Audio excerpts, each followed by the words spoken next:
काफी टफ से tough question हो, बस फोटो खींचो, अपलोड करो और ये आंसर बता दे. తాకట్లేని విడిపించి ఆ రోజు ఆన్లైన్ రేట్కి కొంటాం శర్మ గోల్డ్ కంపెనీ. నమస్కారం, వెల్కమ్ టు సుమన్ టీవీ. నేను గీతాంజలి. ప్రస్తుతం మనతో పాటు ఎవరో టీవీలో రేడియోలో పెట్టినట్టున్నారా? ఓ ఇంకా మీరే వినిపిస్తున్నారు అనుకున్నా సార్ నేను. అయ్యో రామా, మీరే వినిపిస్తున్నారు, సరిగా వినపట్లేదు ఏంటి, ఏం చెప్తున్నారా అనుకుంటున్నాము. జై శ్రీకృష్ణ సార్. జై శ్రీకృష్ణ.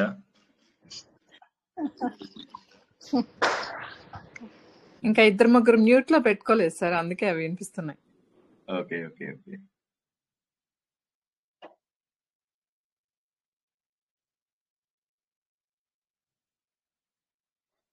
ఓకే, ప్రారంభించుకుందాం. అంతరాయ తిమిరోపశాంతయే శాంత పావనమచింత్య వైభవం తం నరం వపుషి కుంజరం ముఖే మన్మహే కిమపి తుందిలం మహః వసుదేవసుతం దేవం కంసచానూరమర్దనం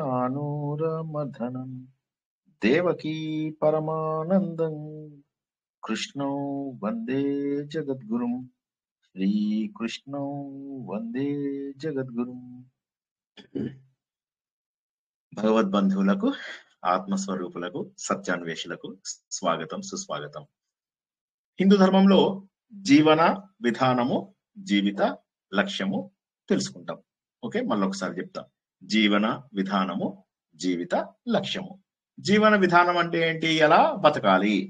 ఓకేనా? జీవిత లక్ష్యం అంటే ఏం సాధించాలి. సో అద్భుతం. వేరే ధర్మాలలో, వేరే మతాలలో ఉండనటువంటి విషయాన్ని మనం ఇక్కడ తెలుసుకుంటాం. జీవన విధానం అంటే ఎలా మనం జీవితాన్ని గడుపుతూ వెళ్తాము over a period of time. అంటే పుట్టినప్పటి నుంచి కొన్ని స్థాయిల వరకు ఎలా గడపాలి, చివరిగా జీవితంలో ఏం సాధించాలి, ఎందుకు పుట్టాము, అసలు ఏదైనా లక్ష్యం ఉందా నాకు అని చెప్పి తెలుసుకోవడానికి. అయితే ఏమైపోతుందంటే మనకున్నటువంటి హడావిడి వల్ల, మనకున్నటువంటి సామాజిక నియమాల వల్ల, సామాజికంగా మనం ఎదుర్కొంటున్నటువంటి సమస్యల వల్ల ఏమైతుందంటే జీవితము మనం అనుకున్నట్టుగా వెళ్ళదు. దానివల్ల ఏమవుతుందంటే మన జీవితంలో ఒక క్రమశిక్షణ ఉండకపోవడం అనేది జరుగుతుంది. ఆ క్రమశిక్షణ ఉండకపోవడం వల్ల చివరి సమయం వచ్చేసరికి ఏమవుతుందంటే అసలు ఏం సాధిద్దాం అనుకున్నాను, ఏం సాధించాను నేను. ఒక్క నిమిషం, నేను ఇది దీన్ని సరిగా రికార్డ్ అవుతుందా? కాబట్టి జీవితంలో ఏం సాధించాలనుకుంటున్నాను అనేది చాలా మందికి తెలియకుండానే జీవితం ముగిసిపోవడం అనేది జరుగుతూ ఉంటుంది. కాబట్టి మరి ఇక్కడ మనకున్నటువంటి ఆధారం ఏంటి? ఆధారం ఏంటంటే మనకున్నటువంటి సాహిత్య సంపదే ఆధారం.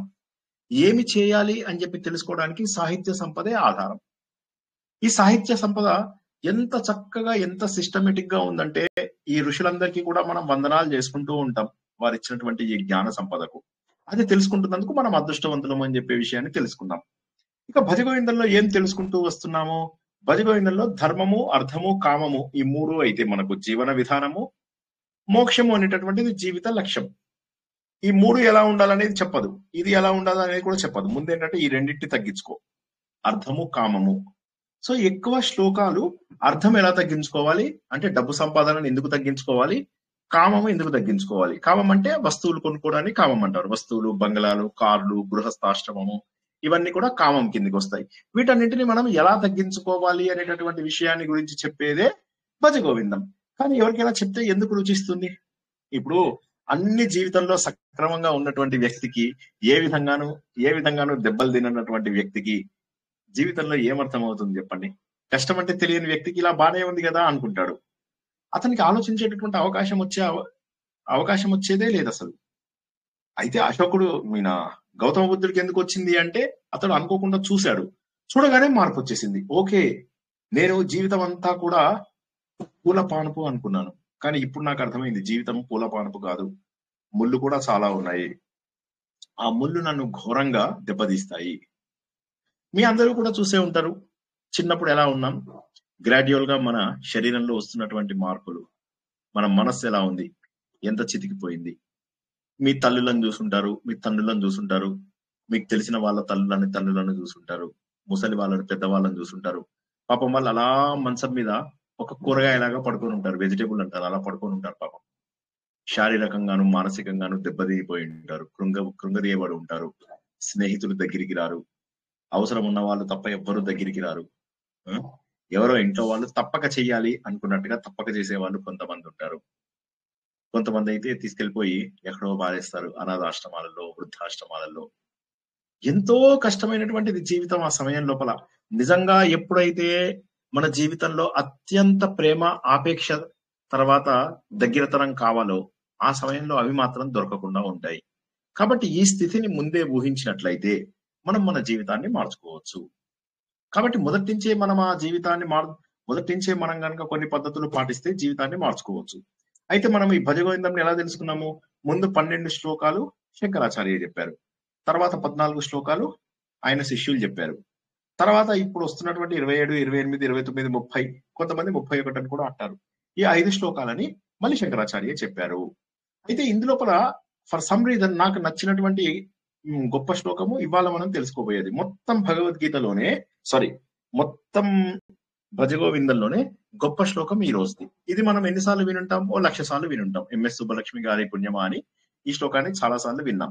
కాకపోతే ఇది మన జీవితాన్ని మారుస్తుంది. ఏం కావాలి మనకు జీవితంలో, ఏం కావాలి అనే విషయాన్ని చెప్తుంది. అయితే దురదృష్టం ఏంటంటే ఇది చెప్పిన తర్వాత వెంటనే మళ్ళీ 28వ శ్లోకంలో పాత శ్లోకాలలో చెప్పినటువంటి విషయాలు చెప్తాడు. నీ శరీరము పాడైపోతుంది, నీ డబ్బు అనేది నీకు ఉండదు. ఇవన్నీ కూడా వైరాగ్యాన్ని తెప్పించేటటువంటివి. అది ముందు రావాల్సింది. మరి ఎందుకో 27వ శ్లోకం 28 శ్లోకాలకు అంత తేడా ఉందనేది నాకు అర్థం కాలేదు. సరే, ఏం జరిగిందో తెలియదు. మనమైతే వాళ్ళు చెప్పిన సీక్వెన్స్ లోనే మనం వెళ్దాము. 27వ శ్లోకం లోపల పూర్తి స్థాయి ఆత్మతత్వం ఉంది. 27వ శ్లోకము అత్యంత గొప్పది. ఈ శ్లోకం మనం ఎన్నిసార్లు విన్నప్పటికీ కూడా దాని అర్థము ఇంకా ఫ్రెష్ గా ఉంటుంది. ఏంటా శ్లోకం? గేయం గీత నామ సహస్రం ధ్యేయం శ్రీపతి రూపమజస్రం నేయం సజ్జన సంగే చిత్తం నేయం సజ్జన సంగే చిత్తం దేయం దీనజనాయ చ వీత్తం భజ గోవిందం భజ గోవిందం. ఇక్కడ ఏం చెప్తున్నారు? 4 విషయాలు చెప్తున్నారు. గేయం, ధ్యేయం, నేయం, దేయం. అయిపోయింది. జీవితంలో ఈ 4 ముఖ్యం. సరే, 4 ఏంటి సార్?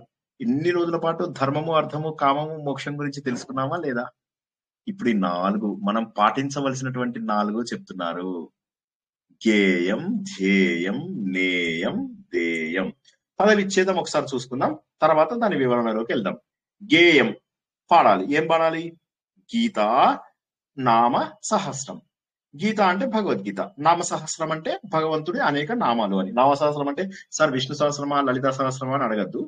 భగవంతుడి యొక్క అనేక నామాలు. ధ్యేయం, ధ్యేయం అంటే ధ్యానం నుంచి వచ్చేది ధ్యేయం. మనం ముందే తెలుసుకున్నాం, త్రిపుటి అని ఉంటుందని. ధ్యానము, ధ్యేయము, ధ్యాత, జ్ఞానము, జ్ఞేయము, జ్ఞాత. ఓకేనా? సో ఇలాగ మనకు త్రిపుటి లోపల ధ్యేయం అంటే ధ్యానము చేయగా వచ్చేటటువంటి దాన్ని ధ్యేయం అంటారు. సో ఏం ధ్యేయం ఉండాలి మనకు? శ్రీపతి రూపం అజస్రం. అజస్రం అంటే ఎడతెగకుండా ఉండాల్సినటువంటిది అజస్రం. అజస్రం అంటే కంటిన్యూస్ గా భగవంతుడిది రూపం అలా మనకు కళ్ళ ముందు ధ్యానం లోపల మెదులుతూ ఉండాలి. అడ్డదిడ్డంగా చదవడం కాదు, మెదులుతూ ఉండాలి అనేది దీని అర్థం. 3వది నేయం, సజ్జన సంగ. నేయం అంటే నడుపబడినది, నడుపదగినది మార్గం, వెళ్ళవలసినటువంటి మార్గము. ఓకే, ఆ ఏంటా వెళ్ళవలసినటువంటి మార్గము? సజ్జన సంగే, సజ్జనుల మార్గంలో వెళ్ళవలసినటువంటిది. చివరికి దేయం. దేయం అంటే ఇవ్వదగినది, అంటే దానం చేయగలిగేటటువంటిది. ఏం దానం చెయ్యాలి? దీన జనాయచ అంటే చతుర్థి విభక్తి. దీన జనాయ అంటే దీన జనుల కొరకై, విత్తం అంటే మన దగ్గర ఉన్నటువంటి సంపదను ఇవ్వాలి. అయిపోయింది. మొత్తం ఇందులోపల మనకు అత్యద్భుతమైన అర్థం చెప్పాడు. ఈ 4 చేస్తే సరిపోయింది, నీ జీవితము గట్టెక్కినట్టే. ముందటి నుంచి మనకేం చెప్తున్నారు? ఒకటే మాట చెప్తున్నారు ప్రతి శ్లోకంలో, భజగోవిందం భజగోవిందం భజగోవిందం మూఢమతే అని.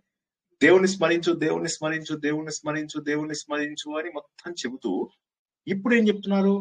డైరెక్ట్ గా దేవుని స్మరిస్తే సరిపోదు. ఈ 4 పద్ధతులు నువ్వు చేసి తీరవలసిందే. ఈ 4 తప్పనిసరివి. 4 తప్పనిసరిది. మొదటి లోపల గీతాగానం. గీత గురించి మనకు చెప్పింది ఏంటి? గోపికల కోసం భగవంతుడు మురళీగానం చేసి రాసలీల అందించాడు. మరి మనకు రాసలీల కుదరదు. రాసలీల అంటే ఏంటి? ఎవరైనా చెప్పండి. దేవుని భగవంతుడితో అనుభవం, భగవంతుడి అనుభవం. Right right, correct. Very good. పర్వాలే, విన్నారు. కాళ్ళు కూడా నిద్రపోకుండా ఉన్నారు. అమ్మయ్య, విన్నారు ఉన్నారు. బావు, ఒకసారి అలే కలుస్తాయి నాకు. సరే, విన్నారు ఉన్నారు.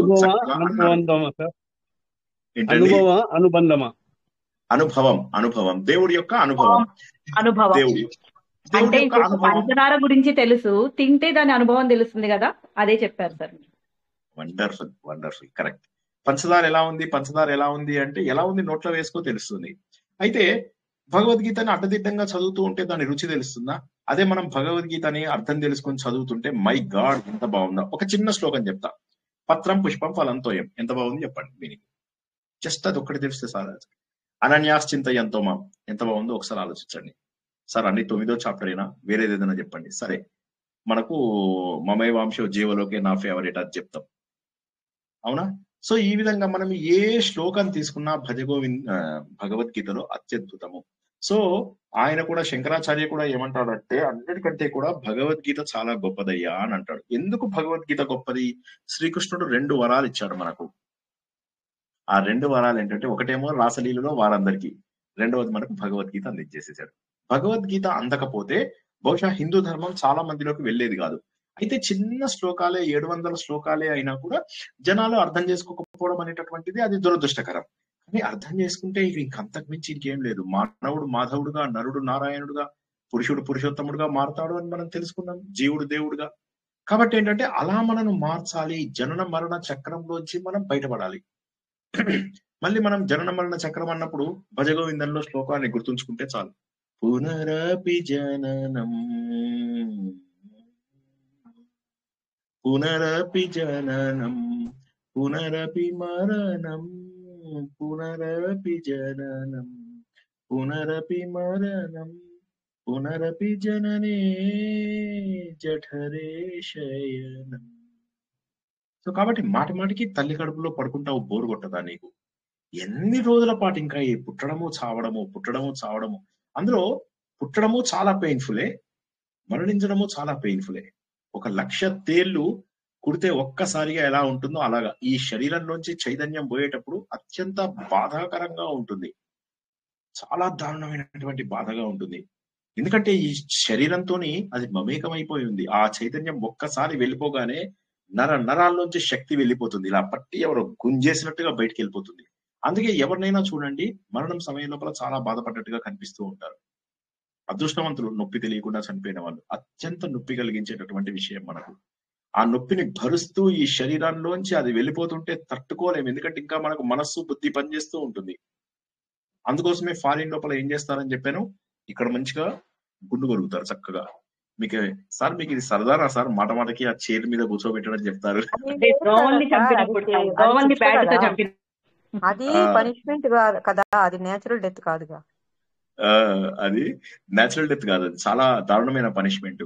కానీ అదేంటంటే ఆ పనిష్మెంట్ కూడా వాళ్ళు ఏం చేస్తారంటే ఫాస్ట్ గా చంపేయాలి కాబట్టి దోమలు కొట్టే వాళ్ళు ఉంటారు కదా, దోమల్ని బ్యాట్తో చంపేవాళ్ళు, వాళ్ళందరినీ ఆ కుర్చీలో కూర్చోబెట్టి ఏం చేస్తారు, ఇక్కడ మంచిగా గుండు కొడుకుతారు. గొరిగి ఇక్కడ మంచిగా చాలా మెత్తగా బాగా తడుపుతారు. ఇట్లా కొడతారు. మనకు వీడు మంగళాడు కొడతాడు కదా, సో అలా మస్తుగా కొడతాడు అనమాట. కొట్టిన తర్వాత బాగా మంచిగా మసాజ్ చేసి మంచిగా మెత్తగా చేసిన తర్వాత ఒక స్పంజ్ బాగా తడిపి ఆ స్పంజ్ని ఇక్కడ పెడతారు అనమాట. పెట్టేసేసి దాని మీద అది షాక్ పెట్టేసి ఒక్కసారిగా హై పవర్ పంపిస్తారు. వాడికి తెలిసే లోపల చచ్చిపోతాడు. మమ్మల్ని భయపెట్టడానికా సార్? అయ్యో, ఇది నిజమండి. అమెరికాలో ఇది చాలా ఫాస్ట్, చాలా గొప్ప మరణం ఇది. ఎందుకంటే ప్రపంచంలో ఎక్కడైనా కూడా మరణం సూపర్ ఫాస్ట్ గా ఇవ్వాలి అని చెప్పి చెప్తారు. ఇప్పుడు కూడా మరణం విషయంలో ఘోరంగా చేయకూడదు అంటారు. ఒక సినిమా లోపల మీరు వీలైతే అందరూ తప్పకుండా చూడండి. ఆ సినిమా పేరు గ్రీన్ మైల్. ఇది ఆస్కార్ కూడా వెళ్ళినటువంటి టామ్ హ్యాంక్స్ మూవీ. సో అందులోపల వాడు ఎవరైతే గ్రీన్ మైల్ అంటే ఏంటంటే ఈ ఉరి తీయవలసిన వాళ్ళని ఒక పెద్ద ఒక చివరి అడుగు నడిపించేదాన్ని గ్రీన్ మైల్ అంటారు అనమాట. సో అయితే టామ్ హ్యాంక్స్ దానికి హెడ్ అన్నమాట. అయితే అక్కడ చనిపోయి ఉరి తీయవలసిన వాళ్ళందరినీ అందులో ఉంచుతారన్నమాట. ఉంచితే వీడు ఎవరెవరిని ఎప్పుడెప్పుడు ఉరి తీయాలో అప్పుడప్పుడు ఉరి తీస్తూ ఉంటారు. ఉరి కాదు సారీ, ఇది ఏమంటారు దీన్ని, కరెంట్ షాక్ పెట్టి చంపేస్తారు. ఎదురుగా వీళ్ళకి ఒక పెద్ద ఒక గ్యాలరీ ఉంటుంది. ఆ గ్యాలరీలో ఏంటంటే ఈ ఉరి శిక్ష ఎవరికైతే జరుగుతుందో వాళ్ళ తాలూకు బంధువులని వాళ్ళని ఎదురుగా కూర్చోబెడతారనమాట. కూర్చోబెట్టి వాళ్ళు చూస్తుండగా చంపేస్తారనమాట. ఎందుకంటే వాళ్ళ జీవితంలో ఏదో కష్టం జరిగింది, వీళ్ళ వల్ల ఎవరికో నష్టం జరిగింది. సో వాళ్ళందరూ ఎదురుగా కూర్చుని చూస్తుండగా వాడిని చంపేస్తారనమాట. సో ఇది గ్యాలరీ పెట్టి అందులో కూర్చోబెట్టి చంపుతారు. అయితే ఇందులోపల ఏమవుతుంది, ఈ జైలర్ చాలా మంచాడు, టామ్ హ్యాంక్స్ చాలా మంచాడు. ఎంత వీలైతే అంత బాగా తడిపి పెడతాడన్నమాట. అయితే వాడికి ఒక చిన్న ప్రాబ్లం వస్తుంది. కానీ ఆ ప్రాబ్లం వస్తుంది అందులోపల ఒక అతి దారుణమైన కిరాతకుడిని తీసుకొచ్చి పెడతారనమాట ఈ జైలు లోపల. ఆ కిరాతకుడు ఏంటంటే చిన్న చిన్న పిల్లల్ని చంపేసిన వాడు అన్నమాట. సో 2-3 పిల్లల్ని చంపేశాడని చెప్పి మన జైల్లో పెడతారు. అయితే ఒక రోజు వీడికి ఏదో ప్రాబ్లం అవుతుంది. ఎందుకో వీడు అక్కడి నుంచి వెళ్తాడు. వెళ్ళగానే వాడు ఒక్కసారిగా వీడిని గట్టిగా పట్టుకుంటాడు. పట్టుకుని ఇట్లా వీడి చెయ్యో ఏదో గట్టిగా బుధమో పట్టుకుంటాడు. పట్టుకుని ఇలా కొద్దిసేపు పట్టుకుని ఉప్పని ఇలా ఊదేస్తాడు అనమాట. అందులోంచి అన్ని రకరకాల క్రిములు, రకరకాల ఇవి వెళ్ళిపోయిన తర్వాత హీరోకి ఏమవుతుందంటే అర్థమవుతుంది, ఈ వీడెవడైతే చెడ్డవాడు అని చెప్పేసి అనుకున్నామో వాడు యాక్చువల్ గా చెడ్డవాడు కాదు, వాడి దగ్గర ఏవో అపారమైనటువంటి శక్తులు ఉన్నాయని అర్థమవుతుంది అనమాట. వాడికి అందరి పాపాలు పోగొట్టే శక్తులు ఉన్నాయని చెప్పి అర్థమవుతుంది అనమాట. కానీ పాపం వాడు ఎలా ఇరుక్కున్నాడు. కానీ వాడిని అత్యంత క్రూరంగా చంపినటువంటి వాడిగా చిత్రీకరిస్తాడు. ఇదే దాంట్లో ఇంకోటి ఉంటాడు పాపం, వాడు చాలా మంచాడు. వాడికి కూడా మరణ శిక్ష విధించాలి. కానీ వాడి మీద వీడి తోటి జైలర్ ఎవరైతే ఉంటాడో వాడు క్రూరుడు ఉంటాడు. వాడేం చేస్తాడంటే వాడి చావును అంత సులభంగా జరగకూడదని చెప్పి వాడేం చేస్తాడంటే ఈ పెట్టినప్పుడు తడపాలి కదా, తడపడు వాడు. తడపకుండా ఆ స్పంజ్ను కూడా తడపకుండా స్పంజ్ని అలా పెట్టేసి షాక్ పెడతాడు. పెట్టగానే చూడాలి. అబ్బా, ఆ సినిమా వీలైన వాళ్ళు తప్పకుండా చూడండి. Everybody must watch. Tom Hanks అన్ని మూవీస్ చూడండి. టామ్ హ్యాంక్స్ ఒక మూవీ కూడా వదలద్దు. ఎట్లా అంటే అసలు ఇంకా వాడికి ఎన్ని ఆస్కార్లు వచ్చినా తక్కువే. టామ్ హ్యాంక్స్ 5 సార్లు 6 సార్లు నామినేట్ అయ్యాడు. Must watch. టామ్ హ్యాంక్స్ అన్ని మూవీస్ చూడండి మీరు, ఏ మూవీ కూడా వదలద్దు. మన నానిది ద బిగ్ అని ఒక సినిమా వచ్చింది, మన మహేష్ బాబుది నాని అని వచ్చింది కదా, ఆ సినిమాది దానిదే కాపీ. తర్వాత ఇంకా అంటే అసలు టామ్ హ్యాంక్స్ మూవీస్ ఎక్సెప్షనల్. తర్వాత ఇది దాన్ని ఏమంటారు, ఇప్పుడు నేను చెప్పినటువంటి గ్రీన్ మైల్ కావచ్చు. అసలు అంటే ఎక్స్ట్రాడినరీ మూవీస్ అన్ని కూడా ఉన్నాయన్నమాట టామ్ హ్యాంక్స్. మళ్ళీ ఫారెస్ట్ గంప్ అని ఒక సినిమా వచ్చింది, దాన్ని రీసెంట్ గా అమీర్ ఖాన్ లాల్ చద్దా ఏదో తీశాడు కదా, సో అది అతని మూవీనే అన్నమాట. ఇట్లా చాలా అసలు అంటే అన్ని ఆయన మూవీస్ మీరు ఆలోచించాల్సినటువంటి అవసరం లేదు. ద టర్మినల్ ఈమె క్యాథరిన్ జెటా జోన్స్ తో తీసిన మూవీ.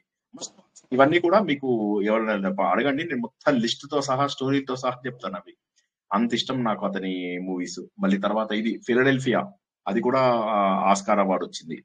సో దట్ అన్ని కూడా extraordinary movies. Anyway coming back to మన స్టోరీ. సో మరణం అనేటటువంటిది చాలా సులభంగా ఉండాలి, కానీ సులభంగా ఉండదు. అది మరణం ఎవరికి కూడా సులభంగా ఉండదు. చాలా దారుణంగా అత్యంత క్రూరంగా జరుగుతూ ఉంటుంది. కాబట్టి మరి జననం అంతే. జననం జననం కూడా ఎంత కష్టం. తల్లి కడుపు లోపల అలా చిన్న ప్లేస్ లోపల ఇరుక్కుపోయి కూర్చొని, దేవుడా ఇంకా తప్పులు చేయను, ఇంకా పాపాలు చేయను, ఈ జన్మ ఒక్కటి నన్ను బతికిచ్చు, ఇంకా నేను ఇంకా మళ్ళీ ఎప్పటికీ పాపాలు చేయను అనుకుంటూ బయటకు వచ్చి మొత్తం మాయలో పడిపోతాం. ఒక్కసారి ఆలోచించండి. బాధ అనిపించదా? సిగ్గు అనిపించదా? అయ్యో ఈ జన్మ మళ్ళీ వచ్చిందే నాకు, అయ్యో అని చెప్పేసి బాధపడాలి. సో కాబట్టి అది గుర్తుంచుకోండి. అది పోవాలి అంటే మనకు భగవద్గీత ఒక్కటే మార్గం. భగవద్గీత తప్ప వేరే మార్గం లేదు. శంకరాచార్య ఇంత బాగా మొత్తం అయిపోయాక మనకు ఒక జ్ఞానబోధ చేస్తున్నాడు. నాకు ఒక్కటే బాధ ఏంటంటే ఈ శ్లోకం లాస్ట్ శ్లోకం కాకుండా ఈ శ్లోకం తర్వాత ఇంకో 3 శ్లోకాలు నేను చెప్పాలి అనుకోవడం నాకు అసలు ఇష్టం లేదు. సరే, కానీ ఈ శ్లోకం మాత్రం ఇవాళ అందరూ చక్కగా ఉండండి, జీవితాన్ని మార్చుకోండి. భగవద్గీతని సరైనటువంటి అర్థంతో చేస్తే నరుడు నారాయణుడుగా, మానవుడు మాధవుడుగా, జీవుడు దేవుడుగా, పురుషుడు పురుషోత్తముడుగా మారుతాడు. భగవద్గీత ప్రతి శ్లోకం అర్థం తెలుసుకోండి. నాకు తెలుసు ఈ ఇయర్ చాలా స్లోగా చెప్తున్నాను, వచ్చే ఇయర్ కూడా సగం రోజుల దాకా అదే అయ్యేటట్టుగా ఉంది. బట్ ఏది ఏమైనప్పటికీ తప్పక చదవండి. గీత ప్రబోధించే విషయాలను ఆచరించడం ముఖ్యము. ఇక రెండవది సహస్రనామం. సహస్రనామం అంటే ఏంటండి? ఎవరన్నా చెప్పండి, నేను నీళ్లు తాగుతా అందులో. భగవంతుని యొక్క విశేష సహస్రం అంటే అనంతం, భగవంతుడు యొక్క అనంతమైన నామాలు, భగవంతుని లక్షణాలు. వెరీ గుడ్, అందరూ కరెక్ట్ చెప్పారు. భగవంతుడి లక్షణాలు, భగవంతుడు విశిష్టంగా మనకు కనిపించడము, తర్వాత భగవంతుడి స్వరూపాన్ని తెలుసుకోవడము, వెయ్యి అంటే అనంతమని. ఎస్, అందరూ కూడా కరెక్ట్ చెప్పారు. ఎందుకు ఇక్కడ విష్ణు సహస్రనామము, లలిత సహస్రనామము, వీటన్నిటి లోపల అత్యద్భుతమైనటువంటి భగవంతుడి యొక్క శక్తి నిమిడి ఉంది. ఇంకా మనం ఇవ్వాలి, ఇంకా విపులం, కొద్దిగా ఇవ్వాలి, ఎక్కువ టైం పట్టచ్చు. ప్లీజ్ కొద్దిగా వెళ్ళిపోకండి కాల్లోంచి. ఓకే, ఇక జీవితం మార్చుకోవాలంటే వెళ్ళద్దు. సో అయితే ఏమైంది, ఈ విష్ణు సహస్రనామం గాని లలిత సహస్రనామం గాని చేసినట్లయితే భగవంతుడి యొక్క 1000 నామాల మహిమ తెలుస్తుంది. మనం ఏంటి, ఈ ప్రపంచంలో ఎక్కడున్నాము, ఎలా ఉన్నాము, ఏం సాధిస్తున్నాము, ఏమి సాధించకూడదు, ప్రతిదీ కూడా మనకు తెలిసి తీరుతుంది. భగవంతుడు తత్వం ఒకసారి తెలిసింది అంటే ఆలోచన మనకు తొందరగా క్రియేట్ అవుతుంది.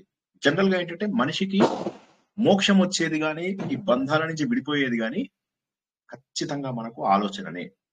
కాబట్టి ఆలోచన నుంచి దూరంగా ఉండకూడదు. అది ఇక తర్వాత ఏంది, ధ్యేయము. ధ్యేయం అంటే ధ్యానం. ఇది నేను ఎప్పుడు చెప్తూనే ఉంటాను, చెప్పి నాకు విసుగు వచ్చింది కానీ మీకు విసుగు రాలే. ఏంది, ధ్యానం చేయడం. ప్రతిసారి అడుగుతారు, సార్ ధ్యానం ఎట్లా చేయాలి సార్ అని అడుగుతూ ఉంటారు. ఓకే, నాకు కూడా విసుగు రాలేదు, సరే నేను కూడా ఇంకోసారి నేర్పిస్తాను. ధారణ పద్ధతి లోపల కంపల్సరీగా చెయ్యాలి. ఆయన ఏమంటున్నాడు, ఏదైతే నువ్వు ముందు గీత విష్ణు సహస్రనామం చేయడం మొదటి పద్ధతి, రెండో పద్ధతి ధ్యానం చేయవయ్యా అంటున్నాడు. శ్రీపతి అంటే ఏంటి, శ్రీ అంటే లక్ష్మీదేవి, పతి అంటే విష్ణుమూర్తి, అంటే భగవంతుడు అని మీనింగ్ ఇక్కడ. శ్రీపతి అంటే భగవంతుడు. దయచేసి ధ్యానం చేయండి, భగవంతుడిని ధ్యానం చేయండి. అలా మనస్సుని నింపుకో, లోపల భగవంతుడిని అలా నింపుకో. ముందు రూపంతో నింపుకుంటావు, తర్వాత రూపం కూడా లేనటువంటి స్థాయికి వెళ్తావు. మనస్సుని శుద్ధి చేయవయ్యా. అటు నామగానము, ఇటు ధ్యానము రూపము. నామగానము, ధ్యాన రూపము, ఈ రెండు గనుక చేసినట్లయితే నువ్వు ఖచ్చితంగా మనస్సు శుద్ధి అయి తీరుతుంది అంటాడు. ఇక మూడవది మోస్ట్ ఇంపార్టెంట్, సజ్జన సాంగత్యం. ఇది మనకు భగవద్గీతలో భజగోవిందంలో ఆల్రెడీ చెప్పాడు, భగవద్గీతలో కూడా చెప్పాడు. ఏంటి, సత్సంగత్వే నిస్సంగత్వం, నిస్సంగత్వే నిర్మోహత్వం, నిర్మోహత్వే నిశ్చలతత్వం, నిశ్చలతత్వే జీవితం. ఇవేదైతే ఉందో ముందు ఫస్ట్ చేయాల్సింది సజ్జన సాంగత్యం. ఆత్మీయులను ఎట్టి పరిస్థితులలో కూడా వదలకూడదు. చిన్న విషయాల లోపల మనము కోపం పెట్టుకునో, బాధ పెట్టుకునో, అనుమానాలు పెట్టుకునో, అపార్థాలు పెట్టుకునో ఆత్మీయులను అస్సలు వదలకూడదు. వాళ్ళు ఆత్మీయులను గుర్తించిన తర్వాత వారితో మరింత ప్రేమగా ఉండడం మొదలెట్టాలి. వారిని మరింత బాగా చూసుకోవాలి.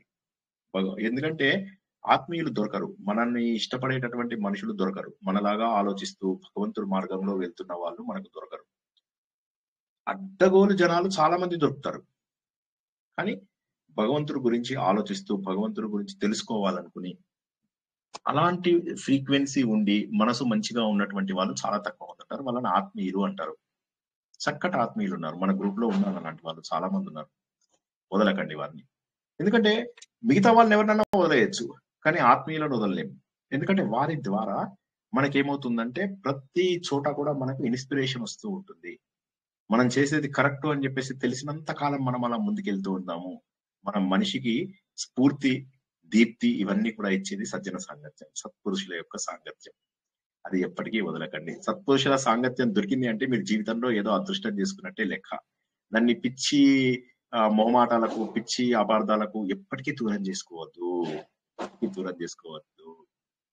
నిరంతరం నామస్మరణ, సజ్జన సాంగత్యాన్ని ఈ పొందాలని చెప్పేసి సంత్ నామదేవ్, ఎవరు మన ఈయన జ్ఞానదేవ్ యొక్క శిష్యుడు, ఆయన ఏమంటాడు తెలుసా, ఎప్పటికీ కూడా భగవంతుని నామం చేసుకో, సజ్జనులతోని ఫ్రెండ్షిప్ చేసుకో, ఇవి మాత్రం వదలకు, తరింపజేసుకో నిన్ను నువ్వు. సో తరించడానికి కూడా సజ్జన సాంగత్యం ఉపయోగపడుతుంది అని చెప్పాడు. లాస్ట్ ఇది నా ఫేవరెట్, చెప్పి మీకు విసుగు వచ్చింది కానీ నాకు విసుగు రాలేదు. అదేంటంటే దేశ సేవ, దానాన్ని చేయమంటున్నాడు. దానం అంటే ఇక్కడ మీ డబ్బుని దానం చేయడం అని కాదు. జనరల్ గా ఏంటంటే దీనజనులు అంటే ఎవరు వారికి వారు సహాయం చేసుకోలేని స్థితిలో ఉంటారో వారికి మీరు సహాయం చేయడం. ఇది ఒక సినిమా, నేను మీ అందరికీ చెప్పుకుంటాను, ఆ సినిమా పేరు రాసుకోండి కావాలంటే, ఎ ఫ్యూ గుడ్ మెన్, కొంతమంది మంచి వాళ్ళు, ఆ సినిమా పేరు. ఇది ఆస్కార్కి వెళ్ళినటువంటి మూవీనే. ఇది టామ్ క్రూజ్, డెమి మూర్, అద్భుతమైనటువంటి మూవీ అది. జాక్ నికల్సన్, తప్పక చూడండి ప్రతి ఒక్కరు. ఆ సినిమా లోపల ఒక మిలిటరీ యూనిట్ వాళ్ళ ఇద్దరి మీద ఒక హత్యా నేరం మోపబడుతుంది. వాళ్ళ జూనియర్ ని చంపేశారు అని చెప్తే వాళ్ళు తప్పొప్పుకోవాలి. వాళ్ళు తప్పొప్పుకోరు. మేము డ్యూటీ చేశాము, మేము వాడిని చంపలేదు, డ్యూటీలో చనిపోయాడు వాడు అని అంటారు అన్నమాట. హీరో వస్తాడు. ఈ హీరో ఏమో హార్వర్డ్ ఎడ్యుకేటెడ్ లాయరు. వాళ్ళకంటాడు ఏదో ఒప్పేసుకోండి అయ్యా, ఒప్పేసుకుంటే మీకు చిన్న శిక్ష వేయిచ్చేస్తాను నేను ఏదో ఒకటి అంటే. చిన్న శిక్ష వేయిస్తారు కానీ మమ్మల్ని ఉద్యోగం నుంచి తీసేస్తారా అంటే అవును తీసేస్తారు. మరి ఉద్యోగం నుంచి తీసేస్తే మేము అవమానకరంగా ఎట్లా పోతాం అంటే, మీరు ఒప్పుకోకపోతే మీ మీద హత్య నేరం పడుతుంది, చంపేస్తారు, ఉరి తీసి చంపేస్తారు. అంటే చనిపోయినా సరే మేము మాత్రము మాది తప్పు కాదు, మేము డ్యూటీ చేసామంటాడు.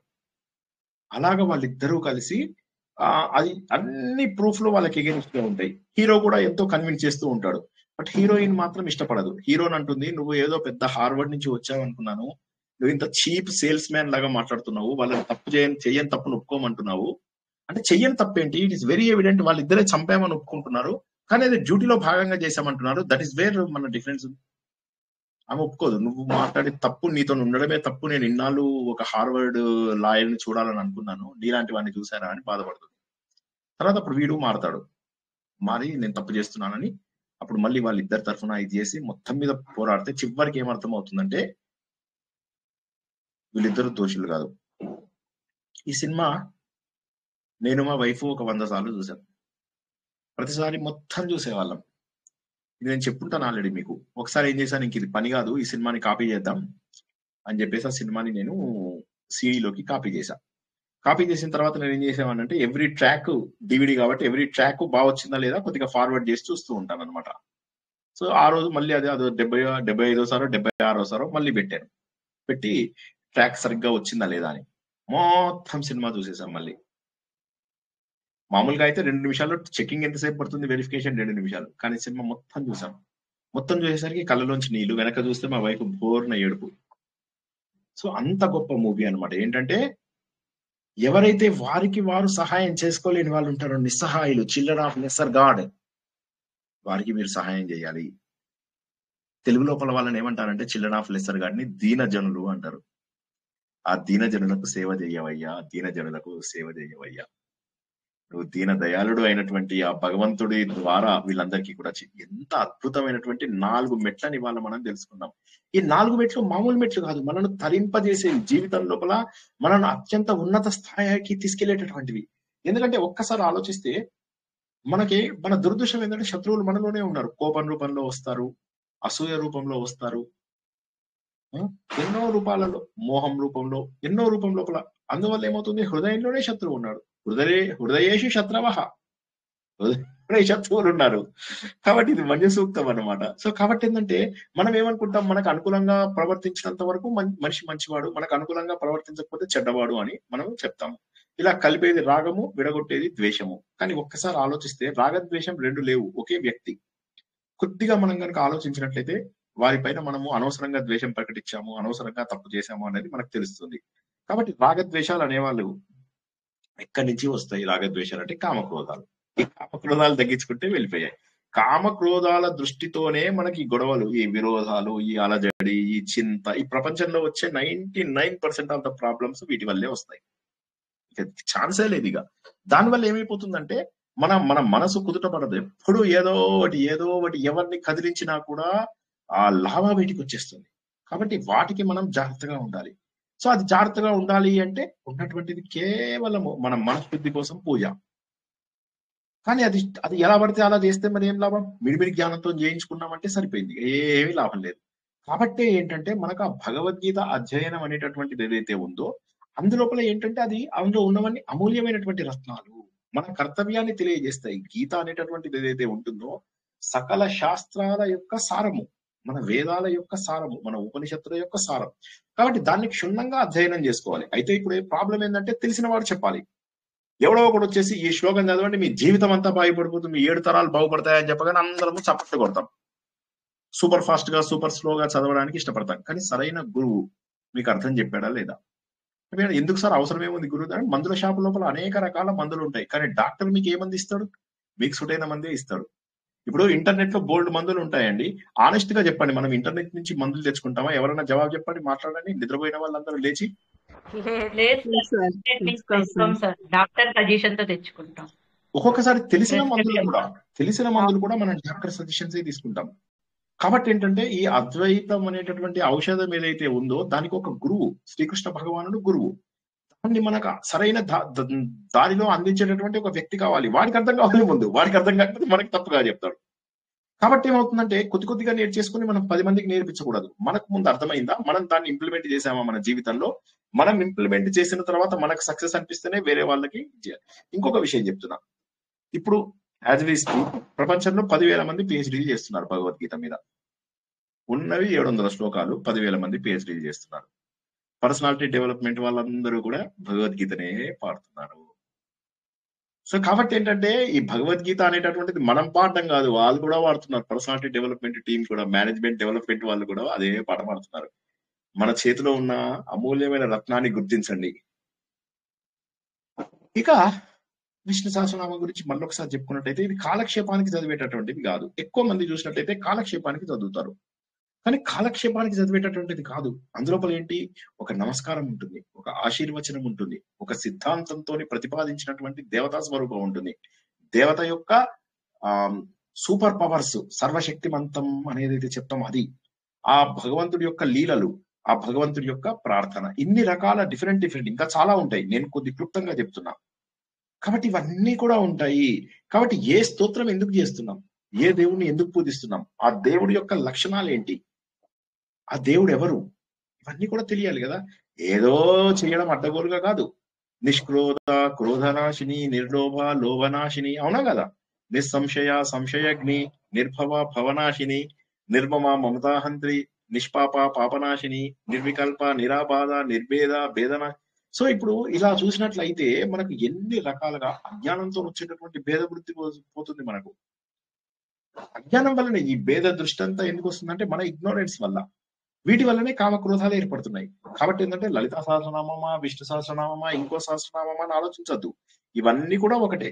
ఇవన్నీ కూడా భగవంతుడి యొక్క లక్షణాలను కనుక స్తుతిస్తూ ఉంటే మన ముందు వాక్కు సంస్కరింపబడుతుంది. తద్వారా మనకి ఏమవుతుంది, దాని అర్థాన్ని తెలుసుకున్నా కొద్ది అందులో లీనం అయిపోతాం. ఆ లీనం అయిపోయినప్పుడు నెక్స్ట్ స్టెప్కి వెళ్ళిపోతాం, ధ్యానం. ఇక ధ్యానానికి మనకి ఏముంది, ఇంకా యశ స్మరణ మాత్రేణ జన్మ సంసార బంధనాత్ విముచ్యతే నమస్తస్యై విష్ణవే ప్రభ విష్ణవే అయిపోయింది. సో కొద్దిగా అది గనక చదివితే జన్మ సంసార బంధనాత్, వీటి నుంచి మనకు విముచ్యతే, విడిపింపబడతాము. కావలసింది అదే కదా. ఈ బంధముల నుంచి, ఈ మరణం నుంచి, అత్యంత క్రూరమైనటువంటి పుట్టుక, అత్యంత దారుణమైనటువంటి మరణం కొన్ని కోట్ల జన్మలుగా చేస్తున్నాం కదా, వాటిని పోగొట్టుకోండి, వాటిని పోగొట్టుకోండి, వాటిని పోగొట్టుకోండి. గమ్మత్తైన విషయం ఏంటంటే మోక్షం ఇచ్చేటటువంటి వాడెవడు, భగవంతుడు. విశ్వం విష్ణు వషట్కారో, అందులోపల క్లియర్ గా తెలుస్తుంది. ఆ 2 పదాలు చాలు, విశ్వం విష్ణు. ఈ ప్రపంచం అంతా కూడా వ్యాపించి ఉన్నటువంటిది ఒక్క భగవంతుడే అని చెప్పి తెలుసుకుంటే చాలు. కాబట్టి మన దృష్టిని ఎలా ఉంచుకోవాలంటే, మనం చూసే దృష్టి అది ఎలా ఉండాలి, ఆలోచించే దృష్టి ఎలా ఉండాలి, మనం ఏదైనా పని చేసే దృష్టి ఎలా ఉండాలి, భగవంతుడు ఇచ్చిన మార్గంలోనే చూడాలి. లేకపోతే అంతా కూడా, ఇప్పుడు ఫర్ ఎగ్జాంపుల్ మనకు 3D సినిమాలు వచ్చాయి కదా, చాలా చూసాం మనం 3D సినిమాలు. ఆ కళ్ళజోడు తీసేయండి, అంత మసకగా అనిపిస్తుంది. సరైన కళ్ళు పెట్టుకోండి, బాగా అనిపిస్తుంది. సో జ్ఞాన చక్షువులు ఎప్పుడు వస్తాయి తెలుసా, ఈ అడ్డదిడ్డ పారాయణాలతో కాదు.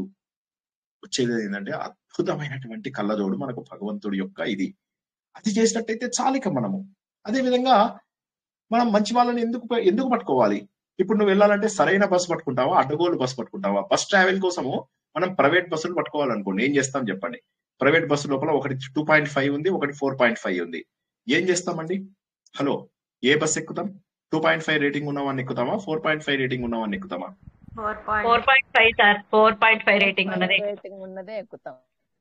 ఎందుకంటే వాడు సరైన గమ్యానికి చేరుస్తాడు అని. కాబట్టి మనం ఏం చేయాలంటే, మనను సరైన గమ్యంకు తీసుకెళ్లేటటువంటి మిత్రులు మనతో ఉండాలి. అటువంటి వాళ్ళతోటే మనకు ఉండాలి. డబ్బు విషయంలో అంతే. మన దగ్గర ఉన్నటువంటి డబ్బు అంతా కూడా ఈ ప్రపంచంలో భగవంతుడిదే, మనది కాదు. మనం ఎంతసేపు ఇవాళ మనది అనుకుంటున్నాము. వాసుదేవ సర్వమితి, వాసుదేవుడిదే మొత్తము, పరమాత్మ. ఆ పరమాత్మదే ఇదంతా అనుకున్నవాడిగా ఇక లోభం మోహం ఇవేమీ ఉండవు. సంపాదించేటప్పుడు సంపాదించు, మేరు పర్వతంలాగా సంపాదించు, ధర్మ మార్గంలో ఎవడో వద్దన్నాడు. కానీ దాన్ని దానం ఇచ్చేటప్పుడు మాత్రము తృణప్రాయంగా ఇచ్చేసేయి. ఆలోచించక, ఇంకా దానం ఇచ్చేటప్పుడు ఆలోచించకు. అయితే అందరికి దానం చేసే శక్తి ఉందా? ఓకే, దానం అంటే ఏమేం చేయొచ్చండి, ఎవరైనా చెప్పండి. ఏమైనా చేయొచ్చు సార్. విద్యాదానం, మన జ్ఞానాన్ని, తెలిసిన జ్ఞానాన్ని చెప్పచ్చు. బట్టలు లేని వారికి బట్టలు, తిండి, చదువుకు అవసరమైన వాళ్ళకి చదువు ఇప్పించవచ్చు, బుక్స్ కానీ ఆ రూపంలో కానీ.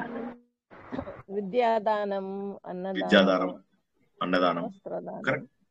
ఎన్ని రకాల అది దానాలు ఉన్నాయి ఆరో చూడండి. అధ్యాయంలో 12 యజ్ఞాలు చెప్పారు కదా సార్, అందులో అవును, దానా అన్ని ఉన్నాయి కదా. ఎస్ అంటే ఎస్, యజ్ఞం, అవును, వేరే వాళ్ళకి సపోర్ట్ చేయడం అనేటటువంటిది యజ్ఞంతో సమానం, కరెక్ట్. కాబట్టి ఏంటంటే ఎన్ని రకాల దానాలు మనం ఇచ్చినా తప్పులేదు. ఏ దానమైనా సరే యథాశక్తి. నేనేమంటున్నానంటే మీరేదో ఉన్నది అంటే ఇంకొకటి గుర్తుంచుకోండి, దానం అనేటటువంటిది ఎప్పుడు కూడా మీకు దెబ్బ తగలకూడదు, ఓకే, మీకు డ్యామేజింగ్ గా ఉండకూడదు. నేను ఈ మాట మీకు చాలా సార్లు చెప్పాను.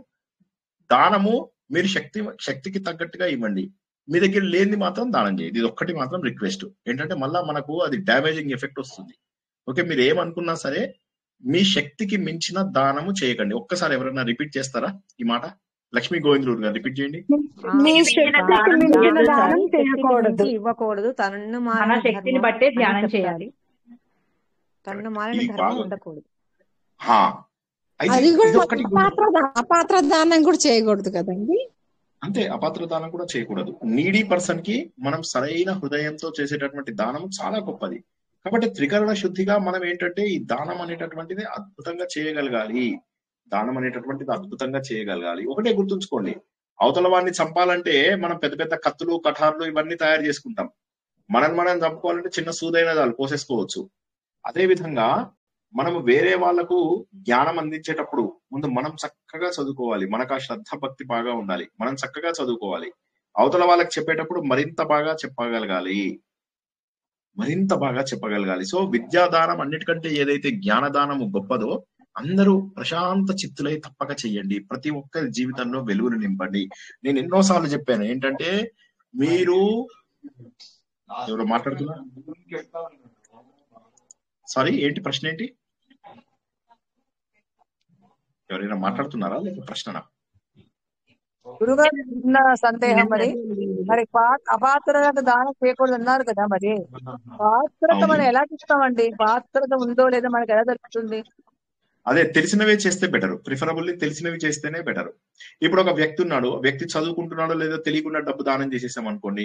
అందులో ఈ మధ్య మేడం మీరు మంచి ప్రశ్న అడిగారు. యాక్చువల్ గా ఆవిడ అందరూ వినని వాళ్ళ గురించి అంటే చెప్తున్నారు. ఎదుటి వాళ్ళ గురించి క్షుణ్ణంగా తెలుసుకొని వాళ్ళకి నిజంగా అవసరం ఉందా లేదా గమనించి తెలుసుకొని చేయాలి, అంతే కదా సార్? చెయ్యాలి. అంతేగాని వేరే వాడు ఎవడో చేస్తున్నాడు కదా అని వాడికి డబ్బులు ఇచ్చారనుకోండి, ఆ డబ్బు వృధానే అవుతుంది. ఇప్పుడు ఏం చేస్తాడు ఈ మధ్య కాలంలో మఠాలు గాని, పీఠాలు గాని, మన వాళ్ళు గాని, వాళ్ళు ఏం చేస్తారు, 2 ఆవులు చూపిస్తారు. చూపించుకో మేము ఆవులకు సేవ చేస్తున్నాం అంటారు.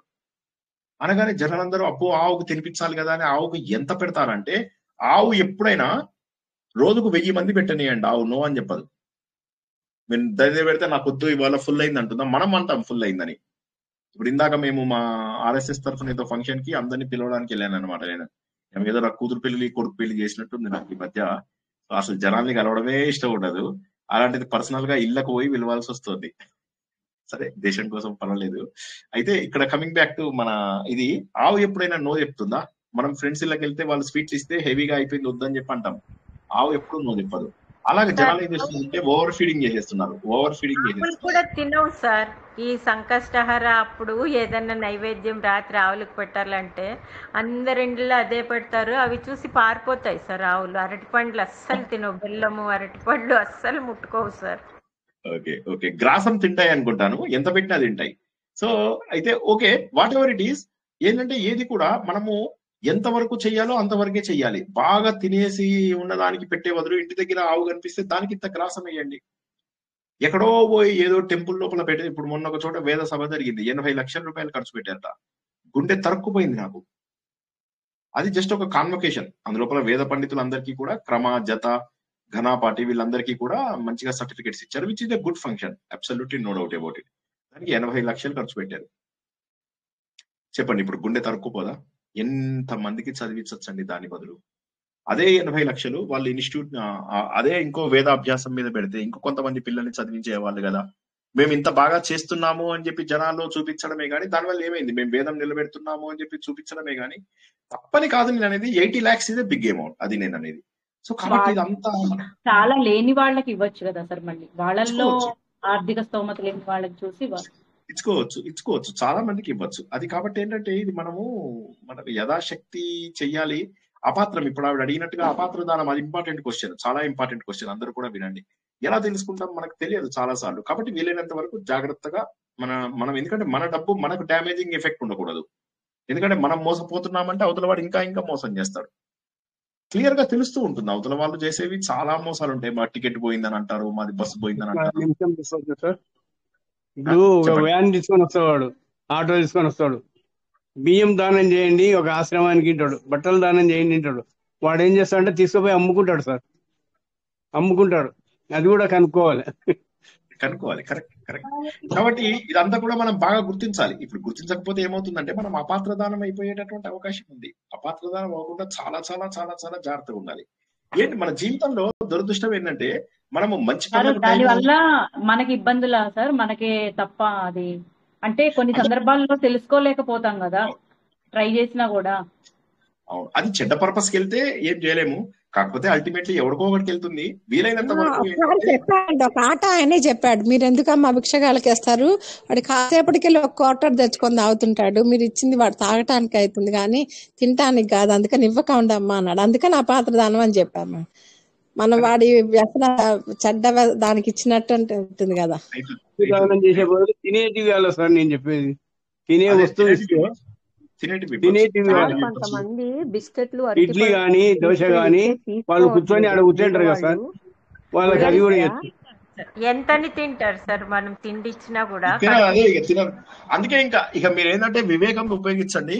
అందుకోసం ఏంటంటే విద్యాదానం, స్కూల్కి వెళ్ళి పిల్లలకు చదివించడం, వాళ్ళ ఫీజులు కట్టడం. ఇప్పుడు నేను ఇందాక చెప్పాను 80 లక్షలని. 80 లక్షలు అంటే ఎంతమంది పిల్లలకు చదివేయచ్చు అండి? ఎంతమంది పిల్లలకు చదివేయచ్చు? నిజంగా ఎంత బాధ అనిపిస్తుంది తెలుసా? ఇలాంటివి కోట్ల కొద్ది రూపాయలు జనాలు ఖర్చు పెడతారు, ఒకళ్ళని చూసి ఒకళ్ళు ఖర్చు పెడతారు. ఎవరో స్వామి ఒక పీఠ, మళ్ళీ ప్రతి ఆలయం లోపల ఆలయం డెవలప్మెంట్ కోసం అందరూ కూడా చేయూతనివ్వాలి. ఆలయానికి వెళ్ళరు మీరు, ఎందుకు చేయూతనిస్తారు? నేనేమంటానంటే ఆలయాలు కూడగొట్టాలని కాదు, ఉన్న టెంపుల్స్ ను ముందు బాగుపరచు. సరే, ఇది డిస్కషన్ కి నేను వదలను, ఇక్కడికి వదిలేద్దాము, ఆ టాపిక్ వదిలేద్దాము. చూసి చెయ్యండి, ఎప్పుడైనా చూసి చెయ్యండి. ఎప్పుడో ఒకప్పుడు అపాత్రదానం అందరము చేసే ఉంటాము, ఇక అది మన బ్యాడ్ లక్ అనుకొని చేయడమే, అంతే. కాబట్టి ఒక్క నిమిషం టైం ఇస్తారా? ఇప్పుడు అన్నదాన సత్రాలు ఇస్తారు సార్, వైశ్య సత్రాలు ఇస్తారు. వాళ్ళు ఫౌండేషన్ ఎత్తంటే అంతా చందాలతోనే వస్తారు, చందాలు తీసుకొని ఫౌండేషన్ వేసి బిల్డింగ్ కడతారు. మళ్ళీ ఏం చేస్తారంటే వాళ్ళు రెంట్ తీసుకుంటారు 1000 రూపాయలు. శ్రీశైలం కానీ అన్నదానం వాసవి సత్రం మా వైశాఖలో గమనించలే ఉండలేదు. అది మళ్ళీ మోసమే సార్, మాకు తప్పదు కదా, వసతి కొరకు తప్పదు. రూమ్ దొరకాలి, అన్నం దొరుకుతుంది, మాకు ఒక భోజనం దొరుకుతుంది. మెయింటెనెన్స్ కావాలి కదా సార్. మరి అదే ఆ మెయింటెనెన్స్ పేరు మీద వాడు ఏం చేస్తాడు, బయట హోటల్ ధరే చేస్తున్నాడు. ఇప్పుడు ప్రాబ్లం ఏంటంటే కోర్టు సంపాదిస్తాడు. మెయింటెనెన్స్ పేరు మీద ఎంత డబ్బు తీసుకుంటున్నారు అసలు, అదే చెప్తున్నా. ఇప్పుడు మేము 50,000 సార్, ఇప్పుడు ఆ టాపిక్ అది నేనేమంటానంటే మీరు చెప్పింది కరెక్టే, ఇది మా అందరికీ తెలిసిందే. ఎవరిది వాళ్ళు కొద్దిగా జాగ్రత్తగా ఉండి ఎంతవరకు చేయగలరో మీకు నచ్చి మీరు బాగా చేయగలిగేది మనస్ఫూర్తిగా చేయండి, ఓకేనా? అది ఎలా చేయాలని తర్వాత మనకు తెలుస్తుంది. అయితే జీవితం లోపల మనము చాలా సమయాన్ని వృధా చేస్తున్నాం. ఎంత టైం మనం దేవుడికి ఇస్తున్నామని ఎవరికి వారు గుర్తించండి. ఉదాహరణకి 24 గంటల సమయంలో చాలా మంది అరగంట పూజ చేస్తారు. రోజుకి మేము గంట పూజ చేస్తాం అనే వాళ్ళు ఎవరైనా ఉన్నారా అండి? గంట సేపు పూజ దేవతార్చన పోనీ ఉన్నారనుకుందాం, అట్లా లెక్కేసుకున్నాం అంటే షోడశోపచార పూజ చేసినా కూడా 20 minutes, half an hour. లేదు సార్, అది అన్ని చదువుకుంటూ గంట పైన అవుతుంది సార్, ఖచ్చితంగా 1.5 గంట పడుతుంది సార్. అలా ఏం పట్టదండి. షోడశోపచార పూజ మనసులో భావించిన 20 నిమిషాలు, అరగంటలో. విష్ణు సహస్రనామం సూత్రం కిందికే కదా సార్, పూజ కిందికే కాదు, అది కూడా భగవద్గీత పూజ కిందికే. భగవద్గీత పూజ కిందికే ఒక 2 గంటలు చేయండి. నేను ఏమంటున్నానంటే ఉదాహరణ 1 గంటన్నర అవుతుంది సార్ నాది. సరే ఒక 2 గంటలు వేసుకుందాం. 2 గంటలు అంటే రోజు లోపల ఎన్నో భాగం ఆలోచించండి ఒకసారి. అలా మనం జీవితం అంతా క్యాల్కులేట్ చేస్తే ఒక ఆయన లెక్క చేశాడు అనమాట. లెక్క చేసి ఆయన నిద్రకి ఎంత టైము, మనం స్కూల్కి వెళ్ళడం ఎంత టైము, కబుర్లు చెప్పడానికి ఎంత time, cell phones. Srinivas students ని లెక్క పెట్టలేదు. శ్రీనివాస్ స్టూడెంట్స్ ని లెక్క పెడితే 4లకి ఎక్కువైతుంది సార్. మీ స్టూడెంట్స్ మస్తు మాట్లాడతారు, 4లకే ఎక్కువైతుంది. మేము వేసింది 3 సంవత్సరాలు. మొత్తం మనం ఒక 70 ఏళ్ళు బతుకుతాం అనుకుంటే, 70 ఏళ్ల క్వాలిటీ జీవితం బతుకుతాం అనుకుంటే, అందులో ఒక 3 సంవత్సరాలు సెల్ ఫోన్లలోనే మాట్లాడుతున్నమాట మనం. సో మన స్టూడెంట్స్ కాదు, మన స్టూడెంట్స్ 10 ఏళ్ళు మాట్లాడతారు, 10 years. రోజంతా మాట్లాడుతూ ఉంటారు కాబట్టి ఎవరికి ఫోన్ చేసినా కూడా మీరు కాల్ చేసే వ్యక్తి 6 నెలల తర్వాతే దొరుకుతాడు అని వస్తుంది అనమాట. సో ఎనీవే దైవ ప్రార్థనకు మాత్రము జీవితం మొత్తంలో 6 నెలలే సమయం కేటాయిస్తున్నారట. ఇది నేను చెప్తున్నది ఇప్పుడు నేను బుక్ లో ఉన్నటువంటి ఒక బుక్ లో దాన్ని ఏమంటారు, ఒక పేపర్ లో వచ్చినటువంటి ఒక సర్వే, ఈనాడు బుక్ లో వచ్చింది ఒకసారి. అవును సార్, విన్నాం సార్. జీవితం అందరూ చూసే ఉంటారు ఈ ఆర్టికల్లో మొత్తం క్లియర్ గా ఇచ్చారు, మొత్తం స్టాటిస్టిక్స్ ఇచ్చి కేవలం జీవితంలో 6 నెలలు మాత్రమే ఒక వ్యక్తి దేవుడి కోసం చేస్తున్నాడు. మరి ఇంత సమయాన్ని మనం అనవసరమైన విషయాలకు కేటాయిస్తూ అవసరమైన విషయం పైన మనము పెట్టుకోకపోతే జీవితం అంతా వృధా కాదా సార్? ఆ 6 నెలల్లో కూడా మనసు పెట్టి మనసు లగ్నమైంది ఎన్ని నిమిషాలో తెలియదు సార్, ఎన్ని గంటలు. అది ఇంకా తగ్గుతుంది. అందుకే మనకేమంటారు, కృతయుగం లోపల కృత్యత్ ఛాయతే విష్ణుం త్రేతాయాం యజదో మహై ద్వాపరే పరిచర్యాయాం కలౌ తద్దిరి కీర్తన. ఇది నేను చూసి చదివిన ఒక మంచి అత్యద్భుతమైనటువంటి శ్లోకము, భాగవతం లోపల మనం చదువుకున్న శ్లోకం అన్నమాట. సత్యయుగం లోపల విష్ణుమూర్తి యొక్క ధ్యానం అంటే మెడిటేషన్ లో, త్రేతాయుగం లోపల యజ్ఞం, ద్వాపర యుగం లోపల భగవంతుడి పూజనం, కలియుగం లోపల భగవస్మరణ. ఇవి మినిమం ప్రతి ఒక్కరూ చేయాలి. ప్రతి ఒక్కరు మినిమం చేయాలి. మినిమం చేయాలంటే ఏమన్నారు, సార్ ఇది సరిపోతుందా సార్? సరిపోతుంది. ఓకే, రామ రామ రామ రామ రామ. ఏం వదిలే, ఎట్లున్నావే, మంచిగున్నావా? నీకు తెలుసా ఎదురింటామే కొడుకు ఎక్కడికో వెళ్ళిపోయిందట, అలా ఆయన ఉన్నాడా, అలా ఆయన ఉద్యోగం వదిలేసిందట, స్టార్ట్ మళ్ళీ అయిపోయింది. వీళ్ళందరూ భక్తుల కిందకి క్యాల్కులేట్ చేసుకుంటారు వాళ్ళని. ఏం చెప్తాం వీళ్ళని, ఏం పాపము. కాబట్టి ఏంటంటే మనకు కొత్త లోపల ఇవి దేవుడి పనులు నచ్చవు తెలుసా. యాక్చువల్ గా నచ్చకపోతే మనం ఏం చేయాలంటే తినగా వేమ తీయనుండు. కొత్తలో నచ్చకపోయినా కూడా కొద్దిగా కష్టపడితే నచ్చుతాయట అవి. దేవుడిది కూడా నచ్చుతుంది. ఇప్పుడు శ్రీనివాస్ స్టూడెంట్స్ ఇన్నాళ్ళైనా కూడా రాత్రిపూట 9ంటికి కూర్చొని మరి వింటున్నారంటే వాళ్ళ లోపల వాళ్ళకి అందరికీ అది నచ్చింది కాబట్టి వింటున్నారు. బెల్లం తిని వేప ఇది తింటే అది కూడా తీయగానే అనిపిస్తుంది. సో కాబట్టి ఏంటంటే మనం దైవనామాన్ని ఎప్పుడూ గుర్తుంచుకొని అది పఠిస్తూ ఉంటే మనకేమవుతుందంటే ఇంకా మనకు ఇక ఈ శరీరంతో సంబంధం లేదని గుర్తుంచుకోవాలి. ఏం లేదు, ఎన్నాళ్ళు ఈ శరీరం, ఎందుకంటే ఈ శరీరం మనకు అశాశ్వతం. కాబట్టి అశాశ్వతమైనటువంటి శరీరం కోసం మనం ఎన్ని రకాల అడ్డమైన పనులు చేస్తున్నాము అనేటటువంటిది కనుక గుర్తిస్తే మనం ఇది బాధపడతాం. కాబట్టి మనకు భగవంతుడికి అనుబంధం గుర్తుంచుకోవాలి. మనకు భగవంతుడికి ఎవరో మాట్లాడుతున్నారు, ఎవరండి? గోవిందులూరు గారి ఓపెన్ సార్. కాబట్టి ఏమైందంటే, కాబట్టి మనం ఏం చెయ్యాలి అంటే ఇప్పుడు ఎలాగా మరి భగవంతుడిని నేను ఎక్కడ వెతకాలి అంటే మనకు కబీర్ దాస్ చెప్తుంటాడు, ఎక్కడో వెతకక్కర్లేదు, భగవంతుడు నీ కోసం వెతికేలాగది. నీలోనే ఉన్నటువంటి భగవంతుడు నువ్వు చేస్తూ ఉంటే భగవంతుడే నీ దగ్గరికి వస్తాడు. నువ్వు చేసేటటువంటి ప్రార్థనల ద్వారా నీ దగ్గరికి భగవంతుడు వచ్చి తీరుతాడు. దైవమే నిన్ను వెతుక్కుంటాడు. కాబట్టి దేవుడు లేకుండా నువ్వు పుట్టలేదు. సింపుల్ లాజిక్ ఏంటంటే నేను పుట్టడానికి ఎవరో ఒకరు కారణం ఉండాలి. మనం పుట్టడానికి అమ్మా నాన్న కారణమైనట్టుగా మనం ఈ సృష్టి మొత్తం పుట్టడానికి ఒక భగవంతుడు కారణం ఉండాలి. కాబట్టి అటువంటి కారణం ఉన్నటువంటి భగవంతుడిని ఎందుకు ఆరాధించవు నువ్వు? భగవంతుని ఆరాధించినప్పుడు ఏం చేయాలి? నేను మీ అందరికి మొన్న ఒక మాట చెప్పాను, బహుశా గుర్తుందో లేదో, నేను ఇంకోసారి చెప్తా, గుర్తొచ్చిందేమో చెప్పండి. దేవుణ్ణి వెళ్ళి దండం పెట్టుకుని, దేవుడా నాకు ఏది మంచి అయితే అదే చెయ్యి అని చెప్పి 100 సార్లు దండం పెట్టుకోండి. కోరికలు కోరుకోవద్దు, నాకు ఏది మంచి అయితే అదే చెయ్యండి అని. మీరు కోరిక కోరుకొని ఇదైతే మంచిదే అని ఎట్లా చెప్పగలుగుతారు? ఉదాహరణకి కాలేజ్ డేస్ లో ఉన్నప్పుడు నువ్వు ఒక అమ్మాయిని ప్రేమిస్తావు. అమ్మాయి అప్పుడు మంచిగా ఉంది, అబ్బా మస్తుంది అని చెప్పేసి ప్రేమిస్తావు. ప్రేమించిన తర్వాత ఏమవుతుంది, ఆ అమ్మాయిని పెళ్లి చేసుకున్న తర్వాత చూస్తే కొన్నాళ్ళకు జుట్టు ఊడిపోయాయి, కొన్నాళ్ళకు లావ్ అయిపోయింది, కొన్నాళ్ళకు అసహ్యంగా మాట్లాడడం మొదలెట్టింది, తిట్టడం మొదలెట్టింది. ఇదొక కేటగిరీ. ఇంకొక కేటగిరీ ఏంది, పెళ్ళి కాలేజీ లోపల ఆ అమ్మాయిని పెళ్లి చేసుకోలే, వేరే అమ్మాయిని పెళ్లి చేసుకున్నావు, ఈ అమ్మాయి చాలా బాగుంది. తర్వాత కొన్నాళ్ళకి నీకు తెలుస్తుంది అనమాట, ఆ అమ్మాయి అరే నేను మంచిదైన అమ్మాయిని చేసుకోకపోవడం, ఇప్పుడు చూడు నేను అంటే ఆ టైంలో మనకు ఆ అమ్మాయి దొరకలేదని మనం బాధపడి ఉండొచ్చు. కానీ తర్వాత మళ్ళీ ఇంకో 30 ఏళ్ల తర్వాత చూసినట్లయితే అబ్బా ఆ రోజు ఎంత మంచి జరిగింది అని చెప్పి చెప్తాం. దీనికి యండమూరి వీరేంద్రనాథ్ గారు ఒక కథ చెప్తారన్నమాట. ఒక వ్యక్తి, ఆయన ఒక అమ్మాయి ఇష్టపడితే వేరే వాళ్ళని పెళ్లి చేసుకోవాల్సి వస్తుంది. అంటే ఇతను ఎందుకు అంటే నీకు సరిగ్గా ఉద్యోగం లేదు, అతను కలెక్టరు, చేసుకో అని చెప్పి అంటాడు. అనగానే అప్పుడు ఈమె ఇతను అంటాడు, వద్దొద్దు నువ్వు చేసుకోవద్దు కలెక్టర్ని అని చెప్పేసి చాలా ఆమె దగ్గర తీసుకుని ఇది చేస్తాడు, వద్దొద్దు నువ్వు వెళ్ళొద్దు అని చెప్పేసి. ఆమె వెళ్ళకుండా వీడితోటే ఉండిపోతుంది. ఉన్న తర్వాత వీడేంది కొన్నాళ్ళకు డబ్బు లేదు, వీడి కాస్త చెడ్డ అలవాట్లు వచ్చాయి. అయ్యో వీడిని ఎందుకు పెళ్లి చేసుకున్నాను, కలెక్టర్ని పెళ్లి చేసుకుంటే బాగుండేది అని అనిపిస్తుంది. ఇది కాకుండా ఇంకొక కేసు చెప్పాడు ఆయన. కలెక్టర్ని పెళ్లి చేసుకున్నాక వీడిని చేసుకోలే, వీడేమో పాపం విరహ వేదంతో జీవితాంతం అలా పెళ్లి చేసుకోకుండా శోభన్ బాబు లాగా బాధపడుతున్నాడు.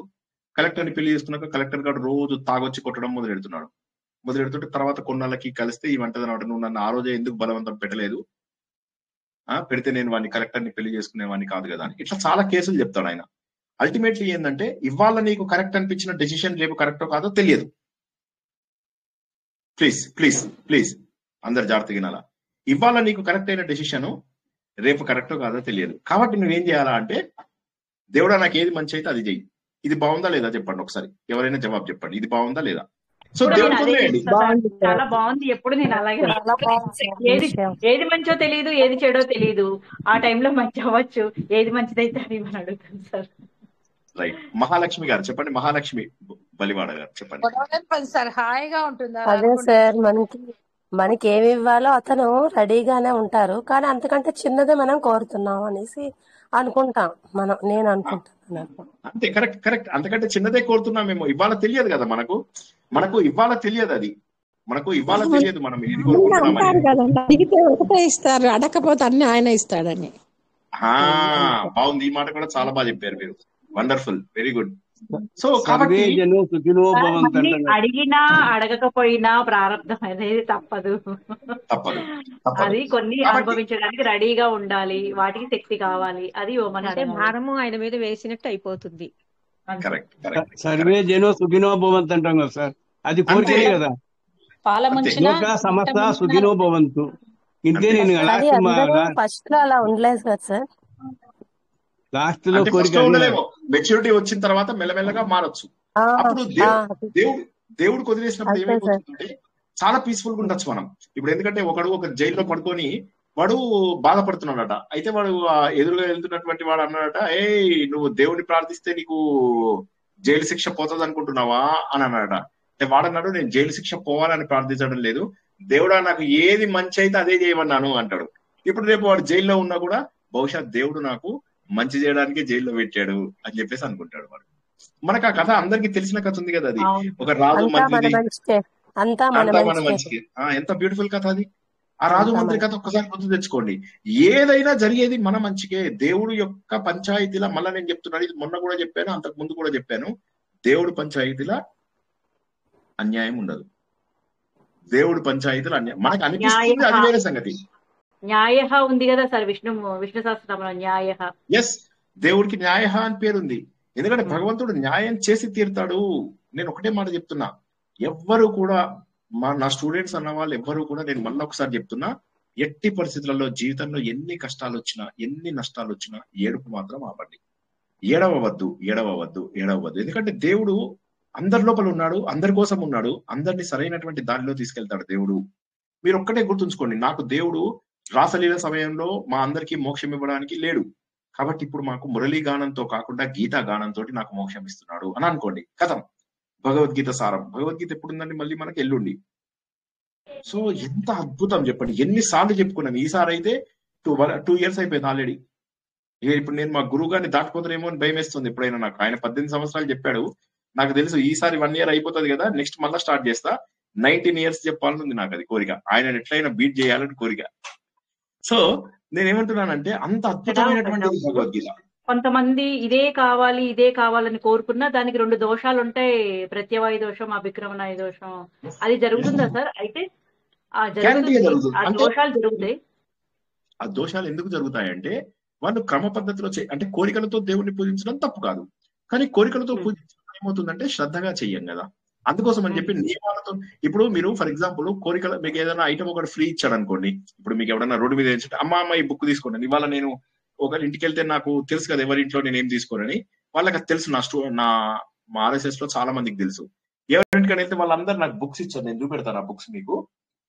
అందరు బుక్స్ ఇచ్చారు నాకు, ఎక్కడికి పోయినా కూడా. చిన్న బుక్కో పెద్ద బుక్కో ఏదో ఒకటి ఇచ్చేశారు, ఎందుకంటే వాళ్ళందరికీ తెలుసు నేను ఏం తీసుకోనని చెప్పి. అందరూ బుక్స్ ఇచ్చేశారు.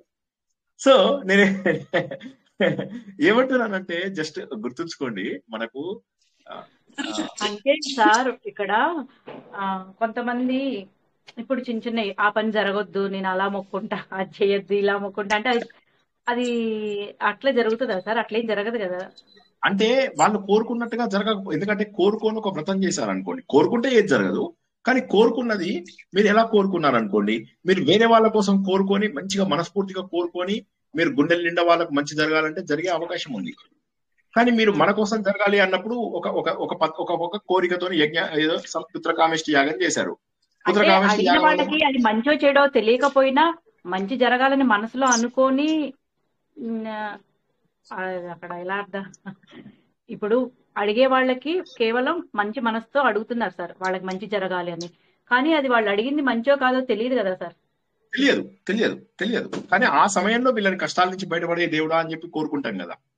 సో అట్లా ఎవడన్నా ఉన్నాడు, దేవుడా వీడు హాస్పిటల్లో ఉన్నాడు, వీడికి ఆరోగ్యం మంచిది ఇవ్వు, ఆరోగ్యం మంచిది కోరుకోవడం తప్పేమి లేదు కదా. అట్లాంటివి నేను దేవుడా వీడికి కారు ఇవ్వు, వీడికి బంగాళాలు ఇవ్వు అంటే మళ్ళీ అవి కామ్యకర్మలు, కామ్యకర్మలు ఎప్పుడు డేంజరస్, ఎప్పటికీ కామ్యకర్మలు డేంజరస్. మిగతా వాటిని కోరుకోండి. అయితే కోరికలు కోరుకోవడము హిందూ ధర్మం ప్రకారం తప్పు కాదు. అయితే ఆ కోరికలు కోరుకున్నప్పుడు ఏంటంటే మనం చేసే పూజలు అవి నిష్ఠగా నియమంగా ఉండాలి. అందుకోసం అని ఏంటంటే దేవుడికి వదిలేస్తే కోరిక కోరుకోకుండా అది ఈజీగా అయిపోతుంది. ఎందుకంటే ఒక్కటి ఆలోచించండి, అన్ని తెలిసిన దేవుడికి నువ్వు కోరిక కోరుకుంటేనే జరుగుతుందా? ఒక్కసారి ఎంత పీస్ఫుల్ గా ఆలోచించండి. కోరిక అన్ని తెలుసు కదా దేవుడికి, సర్వాంతర్యామి అన్ని తెలుసు. మన దేవుడిని నువ్వు కోరిక కోరుకుంటేనే దేవుడు అదే తీరుస్తాడని ఎక్కడన్నా ఉంటుందా? ఉండదు. కాబట్టి ఏంటంటే మనము వీలైనంత వరకు ఈ సంసారంలో కష్టం రాకుండా ఉండాలని కోరుకుంటాం, అందరం కోరుకుంటాం, అది ఏమి దానికి తెలిసి నో ఎక్సెప్షన్. కానీ ఏంటంటే మన చేతిలో లేవు అవి. అదొకటి గుర్తుంచుకొని ఏంటంటే మనము ఏది జరిగినా మన మంచికే జరగాలి అని చెప్పేసి అనుకున్నట్టయితే సరిపోతుంది. కాబట్టి ఏంటంటే ఇది చాలా గుర్తుంచుకోవాలి. సో దేవుడికి ఏది ఇష్టమో, నాకు ఏది జరగాలో అది జరిగితే చాలు అని చెప్పేసి అంటే చాలు ఇంకా. సో కాబట్టి ఏంటంటే ఎప్పుడు కూడా మంచి వాళ్ళతో మనము బంధం పెట్టుకుంటే ఈ విషయాలన్నీ తెలుస్తాయి మనకు. ఎవడన్నా కూడా మనకు ఆధ్యాత్మిక సత్సంగం ఎందుకు కావాలంటారంటే ఇలాంటి వాటికే. ఇప్పుడు ఇవాళ మనకు తెలిసిన తర్వాత ఏం చేస్తాం, మనం మెల్లమెల్లగా మన లోపల పరిణతి రాదా? ఒక్కసారి ఆలోచించండి, మన లోపల ఇవన్నీ వింటున్నాం, ఇన్ని ప్రవచనాలు వింటున్నాం, కొద్దిగైనా పరిణతి వస్తుంది. పరిణతి రాందే వెళ్ళవు తెలుసా, ఇవి వెళ్ళవు. ఇప్పుడు లైవ్ లోపల ఇంతమంది రాత్రిపూట కూర్చొని వినడము ఇట్స్ నాట్ ఏ జోక్. నేను ఎన్నోసార్లు చెప్పాను ఇది. సో కాబట్టి ఏంటంటే సరైనటువంటి సాంగత్యం ఎట్లా అంటే మన స్ఫటికం ఉంటుంది కదా, దాని మీద ఏ రంగు పెడితే ఆ రంగునే కనిపిస్తుంటుంది. సో కాబట్టి ఏంటంటే నువ్వు చెడ్డోళ్ళని కావాలి అంటే అందులో చెడ్డోళ్ళే దొరుకుతారు, మంచోళ్ళే కావాలంటే మంచోళ్ళు దొరుకుతారు. సో అది మన పైన ఆధారపడి ఉంది. మనం ఎవరిని అట్రాక్ట్ చేస్తున్నాం అనేది మన పైన ఆధారపడి ఉంది, మన పైననే ఆధారపడి ఉంది. మనం దుష్టులతో ఉంటే చెడే జరుగుతుంది. మీకు నేను చెప్పిన భగవద్గీతలో ఎగ్జాంపుల్ జ్ఞాపకం ఉండే ఉంటుంది. అతను గురువు గారు అడుగుతాడు, ఏందయ్యా శంఖం ఇట్లా వాడు నీళ్ళలో పడేస్తాడు శిష్యుడు. ఎందుకయ్యా నీళ్ళలో పడేసామంటే ఈ చెయ్యికి చీమ కుట్టింది అంటాడు. ఎన్ని చీమలు కుట్టాయంటే ఒకటే చీమ కుట్టింది అంటాడు. మరి మిగతా చీమలు ఇప్పుడు నువ్వు నీళ్ళలో పడేసినప్పుడు మిగతా చీమలు కూడా చచ్చిపోయి ఉంటాయి కదా దాంతో అంటే అవును అంటాడు. అని బాధపడుతుంటాడు. అయ్యో గురువు గారు తప్పు చేశానంటే తప్పు చేయలేదు, ఈ చెడ్డ చీమతోని సోబతి చేసినందుకు వాటికి కూడా అదే శిక్ష రావాలి.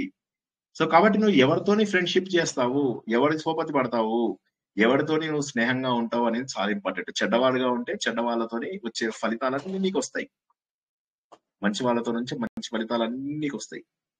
కాబట్టి ఏం చేయాలి, మనము సినిమాల లోపల మనం ఏమంటాడు అందరు కూడా మనము ఇది మిషన్ ఇంపాసిబుల్ సినిమాలు చూసుకొని ఉంటారు కదా అందరు. టామ్ క్రూజ్ సినిమాలు చూసారా? MI1, MI2, MI7 వరకు ఎంతమంది చూసారండి? MI1 నుంచి MI7 వరకు ఏం స్టూడెంట్స్ దొరికారండి నాకు, చాలా కష్టం అయిపోతుంది. సరే అందులోపల వాళ్ళందరూ ఏం చేస్తారు, వీడి టీం అంతా కూడా మొత్తం అందరు టైం సెట్ చేసుకుంటారు, ఒకే టైంకి వెళ్తారు. 3 minutes ఒకే 3 minutes టక్ మని స్టార్ట్ చేసుకుంటారు. స్టార్ట్ చేయగానే వాడు వెళ్ళిపోతాడు, దూకేస్తాడు, అన్ని చేసుకుంటాడు, సాల్వ్ చేసుకుంటాడు, వచ్చేస్తాడు అనమాట. ఎందుకు అట్లా టైం సెట్ చేసుకుంటారు? ఎందుకంటే ఒక కార్యం జరగాలి అంటే అందరూ కలిసి సరైనటువంటి పద్ధతిలో సరైన ఫోకస్ గా చేయాలి. సజ్జనులు చేసేది అది. సజ్జనులు అందరూ కూడా ఒకరితోనొకరు సరిగ్గా పెట్టుకుంటారు. ఉదాహరణకి మీరు చూడండి, 3ంటికి అందరం కలుద్దాము, ఓకే కలుస్తారు. 3ంటికి కలిసి డిస్కషన్ చేద్దాము, 9ంటికి రాత్రి కలుద్దాము, కలిసాము. 9ంటికి ఈ టాపిక్ డిస్కస్ చేస్తాము. ఎక్కడి నుంచి వచ్చాయండి ఇవి? ఇవన్నీ కూడా అంతే. సత్పురుషులు చెప్పేటటువంటి విషయాలు మనం విన్నప్పుడు మన మనసులో ఏ మార్పు వస్తుంది? మనం సింక్రోనైజ్ అయితాం. వాళ్ళకి సింక్రోనైజ్ అయిన తర్వాత ఏమవుతుందంటే వాళ్ళు ఈ చెడు విషయాలకి, చెడు వ్యామోహాలకి వద్దన్నా దూరం ఉంటాం. ఇప్పుడు తాగడం తప్పు అని నేను చెప్పాను అనుకోండి, ఖచ్చితంగా తాగరు. మీరు అందరూ మెల్లమెల్లగా తగ్గించే ఉంటారు, చాలా మంది తగ్గించుంటారు ఈ పాటికి. అందరూ ఇంతకు ముందు విచ్చలవిడిగా తాగేవాళ్ళు, ఇప్పుడు తాగడం తగ్గించేసి ఉంటారేమో. వీళ్ళు దండిగా తాగుతాం సార్. సో కాబట్టి ఏంటంటే అధర్మంగా ప్రవర్తించినప్పుడు అధర్మమైనటువంటి విషయాలు దొరుకుతాయి, ధర్మంగా సార్ ప్రవర్తించినప్పుడు ఇక్కడ మీ ధర్మమైన. గ్రూప్ లో అందరం లేడీసే ఉన్నాం కదా సార్, మంచినీళ్ళు అయితే తాగుతాం సార్ శుభ్రంగా. నేననేది మంచి నీళ్ళే, నేననేది మంచి నీళ్ళు, పాలు, కాఫీ తాగడం గురించి చెప్తున్నా నేను. సో కాబట్టి ఇది నేను ప్రశ్నోత్తర రత్నమాలిక అని చెప్పేసి మన శంకరాచార్యతో ఒకటి ఈ శ్లోకం ఉందన్నమాట. అందులోపల అతనికి క్లియర్ గా కూడా అడుగుతారు అన్నమాట. కేహేతవ బ్రహ్మగతేస్తు సంతి, బ్రహ్మగతి పొందడానికి ఏది కారణం? కే హేతవ, ఏ హేతువు, ఏ కారణం?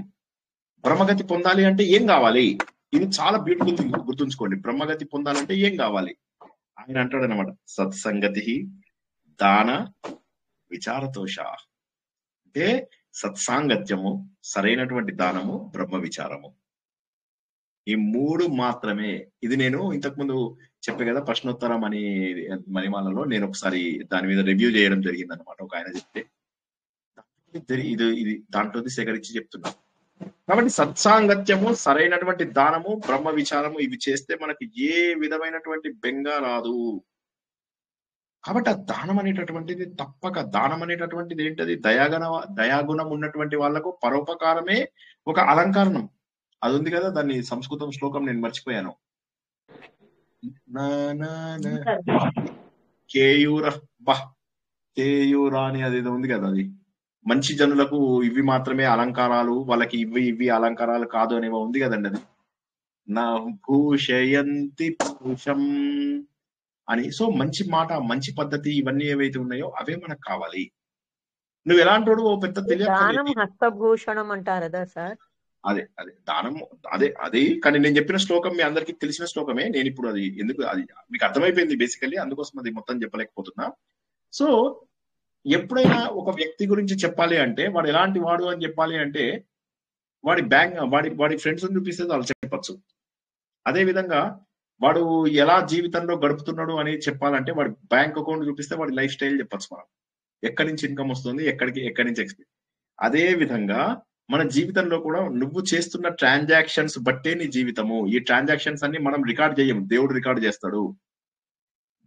ఇదొక్కటి మాత్రం బాగా గుర్తించండి. మనం ఏంటంటే ప్రతి ట్రాన్సాక్షన్ ని ఒక బ్యాంక్ అకౌంట్ తీసుకొని ఏమేం ఖర్చులు పెట్టాము. చెప్తారా సార్ ఇప్పుడు మీరు? కేయూ రానినా చెప్తా. సో కుసుమం, వాగ్భూషణం భూషణం ఫైనల్ గా ఏంటంటే సరే చెప్దాం ఒక్క నిమిషం ముందు ఇది అయిపోయినాయండి. అంటే బేసికల్ గా ఏంటంటే మన మంచితనమే మనకి ఎప్పటికైనా కూడా మనల్ని కాపాడుతుంది అని చెప్పడానికి అది ఆ శ్లోకాన్ని మనం ఉదాహరణగా తీసుకోవచ్చు.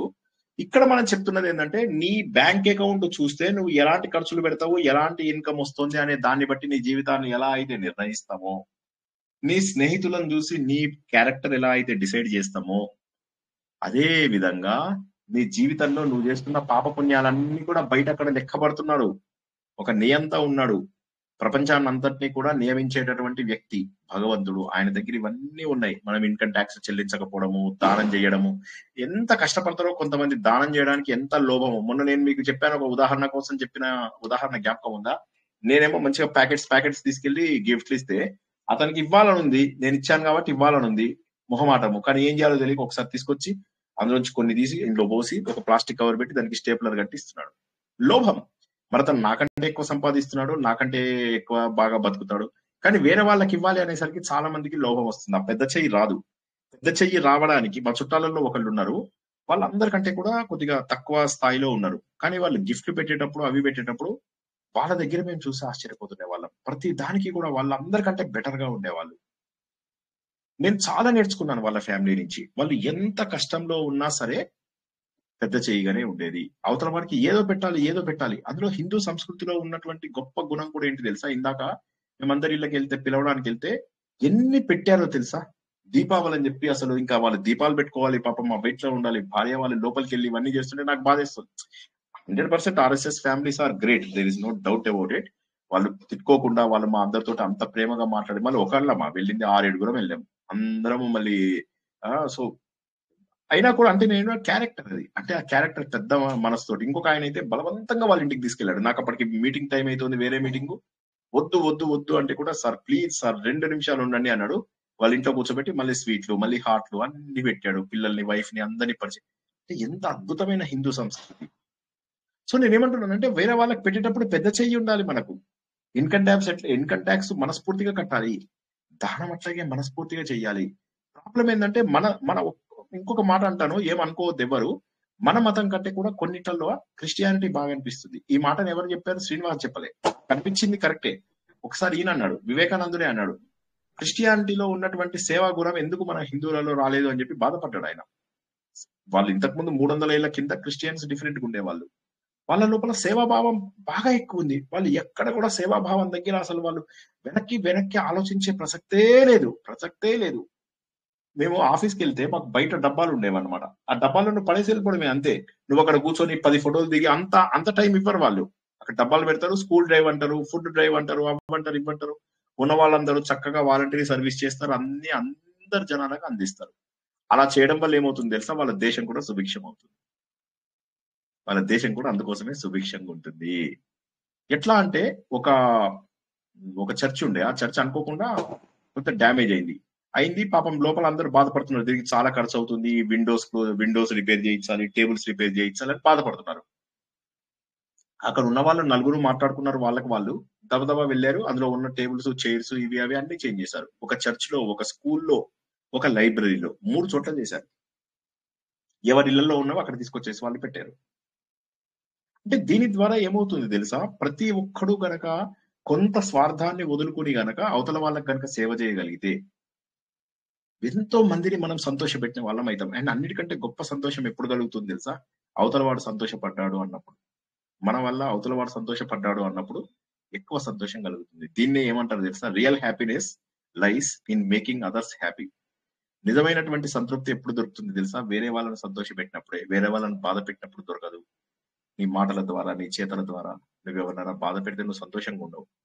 సో కాబట్టి ఏంటంటే మనం తప్పు తెలుసుకుని మనం అందరినీ సంతోషపెట్టి ఎవరు ఆత్మీయులు కాదో గుర్తించుకుంటూ జీవితంలో చాలా అద్భుతంగా ప్రశాంతంగా ఉండి వేరే వాళ్ళని సంతోషపెడుతూ వెళ్ళాలి. కానీ మన దగ్గర చేస్తారు సర్వీసు. నేను ఒకసారి వెళ్ళాను, ఒక ప్రవచనకర్తతోటి కంచికి వెళ్ళాను 10 రోజుల పాటు. వెళ్తే ఆయన చెప్పాడనమాట, ఇక్కడ మనం అందరము సేవ చేస్తే చాలా మంచిది అన్నాడు. అనగానే ఆడోళ్ళందరూ నడుం బిగిచ్చారు, ఇక ఊడవడం మొదలెట్టారు. పైనుంచి కొంతమంది ఊడుస్తున్నారు, కింద కొంతమంది ఊడుస్తున్నారు. పైన ఊడ్చిందంత కింద వాళ్ళ మీద పడుతుంది, కింద ఇటు నుంచి ఒక గ్యాంగు, ఇటు నుంచి ఒక గ్యాంగు. వీళ్ళు పోటీతోటి ఇటుతో వస్తున్నారు చెత్తని, వీళ్ళు పోటీతోటి ఇటుతో వస్తున్నారు. మధ్యలో నేను వెళ్ళి చూసిన తర్వాత ఇప్పుడు ఇక్కడ నేను సేవ చేసేది ఏముంది? ఉన్నది ఇంకా వీలైతే నేను 2 కాగితాలు జేబులోంచి అక్కడ పడేసి వెళ్ళొచ్చు అంతే. అంత నాశనం చేస్తున్నారు వాళ్ళు. దాన్ని వాళ్ళు సేవగా భావిస్తున్నారు. నేను శుభ్రంగా వచ్చి అక్కడ కూర్చొని హ్యాపీగా హాల్లో వచ్చి కూర్చొని ధ్యానం చేసుకుంటూ కూర్చున్నాను. సో మనం చేసేదేమో ఇది. సో ఇది ఎంత ఆనందం. నేను అప్పుడు ఆ స్కూల్ లోపల టేబుల్స్, చైర్స్ అవన్నీ మార్పిస్తున్నప్పుడు, మా ఫీనిక్స్ యారిజోనా లోపల ఉన్నప్పుడు, ఆ school teacher literally she cried. ఇవి ఇంత ఫాస్ట్ గా అవుతాయని తెలియదు. నేనేదో క్యాజువల్ గా చెప్పాను, కానీ ఇంత ఫాస్ట్ గా ఇవి రిపేర్ అవుతాయని నాకు ఎప్పుడూ తెలియదు. సో ఏమైతుందంటే, ఎంతో బీదగా జీవితం అంతా బతికాడు ఒక ఆయన ఏం చేశాడు తెలుసా? గంటకి 2 సెంట్ల జీతంతో కూడా బతికినవాడు. కానీ ఆయన బిలియనీరు. తను చనిపోయినప్పుడు ఆయన ఏం చేశాడు తెలుసా? $36,50,00,000 బీద వాళ్ళకి డొనేట్ చేశాడు. మా ఆఫీస్ దగ్గరే రాకఫెల్లర్ సెంటర్ ఉండేది. నేను న్యూయార్క్ లో ఉన్నప్పుడు మా టైమ్ స్క్వేర్ దగ్గర మా ఆఫీస్ ఉండే, అక్కడనే రాకఫెల్లర్ సెంటర్ ఉండేది. ఆయన జీవితం లోపల ఎప్పుడు రాకఫెల్లర్ ఆయనకి ఎప్పుడు అనారోగ్యంతో ఉండేవాళ్ళు. అప్పుడు ఆయనకి ఎవరో చెప్పారు, బాబు నువ్వు దానం చేస్తే అన్నిటికంటే గొప్పదయ్యా, దానం చేస్తే నీకు ఆరోగ్యం బాగుపడుతుందని. ఆయన వినలే, ఏముందని. తర్వాత అనుకోకుండా ఎప్పుడు ఆయనకి దానాల మీద ఇష్టం ఉండేది కాదు. తర్వాత ఒక రోజు దానం చేశాడు. ఆయన చనిపోయి కూడా చాలా రోజులు అయింది, 100 ఏళ్ళు అవుతుంది సుమారుగా, 80 ఏళ్ళు అయ్యి ఉండొచ్చేమో. సో అప్పుడు ఆయన ఏం చేశారంటే, దానం చేయమంటే ముందు చేసేవాడు కాదు. తర్వాత ఒకసారి దానం చేయగానే మెల్లమెల్లగా కాళ్ళు చేతులు కదలడం మొదలెట్టాయి. శరీరం లోపల కొత్త మార్పు కనిపించింది. ఆయనకు అర్థం కాలేదు, ఈ జన్మలో చేసిన పుణ్యం ఈ జన్మలోనే వస్తుందా? అంటే మంచి పని చేస్తే భగవంతుడికి సంతోషం కలిగించిన వాళ్ళం అవుతాం. మొత్తం డబ్బు రాకఫెల్లర్ సెంటర్ మీరు గూగుల్లో కొట్టి చూడండి. ఆయన అది ఆయిల్ కంపెనీ, ఆయిల్ పేరు ఏదో ఉంది, ఇండియన్ ఆయిల్ లాగానే సౌత్ ఆయిల్ ఏదో ఉంది దాని కంపెనీ పేరు. ఆ ఆయిల్ లిమిటెడ్ కి ఆయన మల్టీ బిలియనీరు. అలాంటిది ఆయన ఆ డబ్బంతా కూడా డొనేట్ చేసి పడేశారు. అంటే ఇక్కడ ఏం గుర్తుంది మనకంటే, ఇక్కడ ఏంటంటే అల్టిమేట్ గా ఏంటంటే మనము జనాలకు సేవ చేయడం అనేటటువంటిది మనకు అన్నిటికంటే కూడా గొప్పది. జనాల కంటే సేవ చేయడం ఇంకేం లేదు. మానవ సేవనే మాధవ సేవ. ఒక కాయిన్ తీసుకున్నారు అనుకోండి, ఒక రూపాయి కాయిన్, ఇటువైపు మానవ సేవ ఉంటే ఇటు మాధవ సేవ ఉంటది. ఇటు సైడ్ దేశం కోసం బతకాలి, ఇటు ధర్మం కోసం బతకాలి. ఇది మీరు జీవితాంతం గుర్తుంచుకొని నన్ను నమ్మండి. నమ్మితే నమ్మండి, లేకపోతే మీ కర్మ అనుకుంటా నేను అంతే. నేనైతే చాలా బాధపడతా ఈ విషయం నమ్మకపోతే మాత్రం. దేశ సేవ సార్ తప్పనిసరిగా చేయాలి. అనాథాశ్రమానికి అట్లా వెళ్ళినా కూడా డబ్బులు ఇవ్వటం కన్నా కూడా ఏదైనా ఫుడ్ గానీ బుక్స్ గానీ ఇవ్వటమే బెటర్ కదా సార్. ఏదైనా మీరు డబ్బు కూడా ఫీజులు కట్టండి, పిల్లలకు ఫీజులు కట్టండి. మీకు ఎంతమంది పిల్లలు, మీ ఇంటి చుట్టుపక్కల ఎంతమంది పిల్లలు దొరుకుతారు? మన టీవీ మనీ మేడం వాళ్ళు కొంతమంది పిల్లలకు స్పాన్సర్ చేస్తారు. స్కూల్ లోపల పుస్తకాలు ఇప్పించవచ్చు, స్కూల్ లోపల మంచి ఫుడ్ ఇప్పించవచ్చు. సో చాలా చేయొచ్చు. మనకేంటంటే చెయ్యడానికి ఎన్నో రకాలుగా మనం చేయగలుగుతాం, కానీ చేయడానికి ఇష్టపడం. ఎందుకు నేను చెప్పే కదా, ఇప్పుడు మణి మేడం వాళ్ళు, శ్రీదేవి మేడం వాళ్ళు, వీళ్ళందరూ చాలా మంది ఉన్నారు. వాళ్ళందరూ కలిసి వాళ్ళు కొంతమంది పిల్లల్ని చదివిస్తారు. వాళ్ళు ఏదో సత్సంగాన్ని పెట్టుకొని భజనలు చేసుకుంటూ కూర్చోరు. భజనలు చేసినా దేశ సేవ కూడా చేస్తారు వాళ్ళు. నేను వెళ్ళాను, వాళ్ళ గ్రూప్కి వెళ్ళాను ఒకసారి కాదు 3-4 సార్లు వెళ్ళాను. వాళ్ళు స్పాన్సర్ చేస్తున్న పిల్లలు వాళ్ళ స్కూల్ కి వెళ్ళి అక్కడ నేను 2-3 సార్లు క్లాసులు కూడా తీసుకోవడం జరిగింది. టీచర్స్ వీళ్ళకి వాళ్ళకి అందరితో మాట్లాడడం జరిగింది. సో నేనేమంటానంటే, మీరు ఎందుకు సేవకి ఇవ్వరు? మీరు ఒక 10 మంది మంచి ఆడవాళ్ళు కలిసి, 10 మంది మంచి మగవాళ్ళు కలిసి వెళ్ళేసి ఒక స్కూల్ కి, చిన్న స్కూల్ లోపల ఎవరెవరైతే బీద వాళ్ళు ఉంటారో వాళ్ళకి సహాయం, తర్వాత వాళ్ళ జీవితం నిలబడుతుంది. నేనేమంటానంటే, ఒక మనిషి జీవితము నిలబెట్టాలంటే విద్యాదానం కంటే గొప్పది లేదు. అంటే నాలాంటోడైతే విద్యాదానం, జ్ఞానదానమే నేను చిన్నప్పటి నుంచి నమ్ముకున్నాను. అదే చేద్దాం. ఇంకా నేను అంతకంటే ఎక్కువ చెప్పలేను. అది మీ ఇష్టం. ఇంకా తర్వాత ఏం చేస్తారనేది మీ ఇష్టం. నేను మటుకు నేనేమంటానంటే, మన మంచి కర్మల ద్వారానే మన బుద్ధి మంచిది అవుతుంది. బయట ప్రాబ్లమ్స్ చూస్తుంటేనే మన గుండె తరుక్కుపోతుంది. నేను మా బాబాయిని ఒకసారి ఐసీయూలో ఉన్నప్పుడు చూడడానికి వెళ్ళాను. ఫస్ట్ టైం నేను ఐసీయూ చూడడానికి వెళ్ళాను. చిన్న పిల్లలు కూడా అలా ఐసీయూలో వెంటిలేటర్స్ మీద వాటి మీద పెట్టిన వాళ్ళని చూస్తే చచ్చిపోవాలనిపించింది అదే రోజు నాడు. ఇక మళ్ళా బతకాలనిపించలేదు నాకు. We are very very very very vulnerable in our life. చాలా వీక్ గా ఉన్నాం మనం మన జీవితంలో. ఈ శరీరం ఎంత డెలికేట్ తెలుసా? చిన్న గీత బడ్డా ఇదైపోతుంది, చిన్నగా అగ్గి తగిలినా కూడా కాలిపోతుంది. ఇంకా ఇంతకంటే ఘోరమైనటువంటి ఇది ఉందా మనకు? చెప్పండి. ఎంతసేపు మనం సంపాదించుకొని మనం తినడమేనా? వేరే ఎంత వీలైతే అంతే. నేనేమంటున్నానంటే, ఇప్పుడు మీరేదో పోయి పెద్దగా ఉన్న డబ్బంతా ఎవరికో దానం చేయమని నేను అంటలేను. ఎంత చేయగలిగితే అంత. ఎప్పుడు కూడా గుర్తుంచుకోండి. అంటే మనకు ఈ చేతులు ఎందుకు దండం పెట్టుకోవడానికే కాదు, దేవుడికి, అవతల వాడికి సేవ చేయడం కోసము. అందుకే అంటున్నాను, ఒక నాణానికి ఇటువైపు మానవ సేవ ఉంటే అటువైపు మాధవ సేవ ఉంటుంది.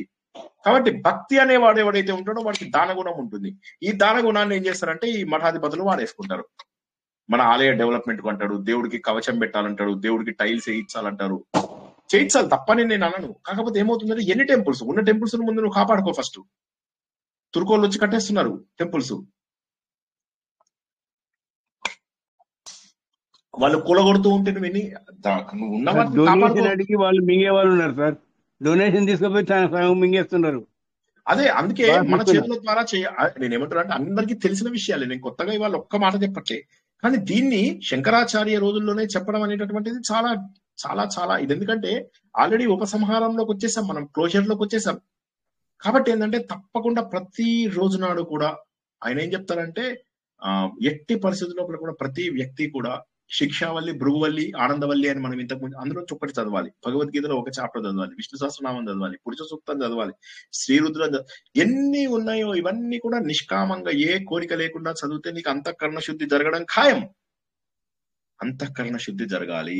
దానం ఎలా చేయాలో తెలుసా? దానం చాలా రకాలు ఉంటుంది. శ్రద్ధయా దేయం, శ్రద్ధతోటి దానం. అశ్రద్ధయా అదేయం, నీకు ఇష్టం అనిపించకపోతే దానం చేయకు. శ్రద్ధతోనే దానం చెయ్యు. ఇష్టం అనిపించకపోతే చెయ్యక. అక్కడ నీకు డౌట్ వచ్చిందంటే, ఎనీ డౌట్, స్టాప్, వెనక్కి వచ్చేయి.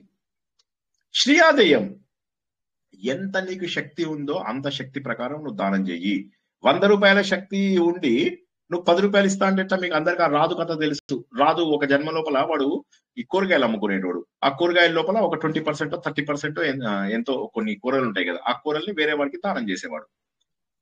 చేసి మంచి పుణ్యం వచ్చి వచ్చే జన్మలో రాజు అయ్యాడు.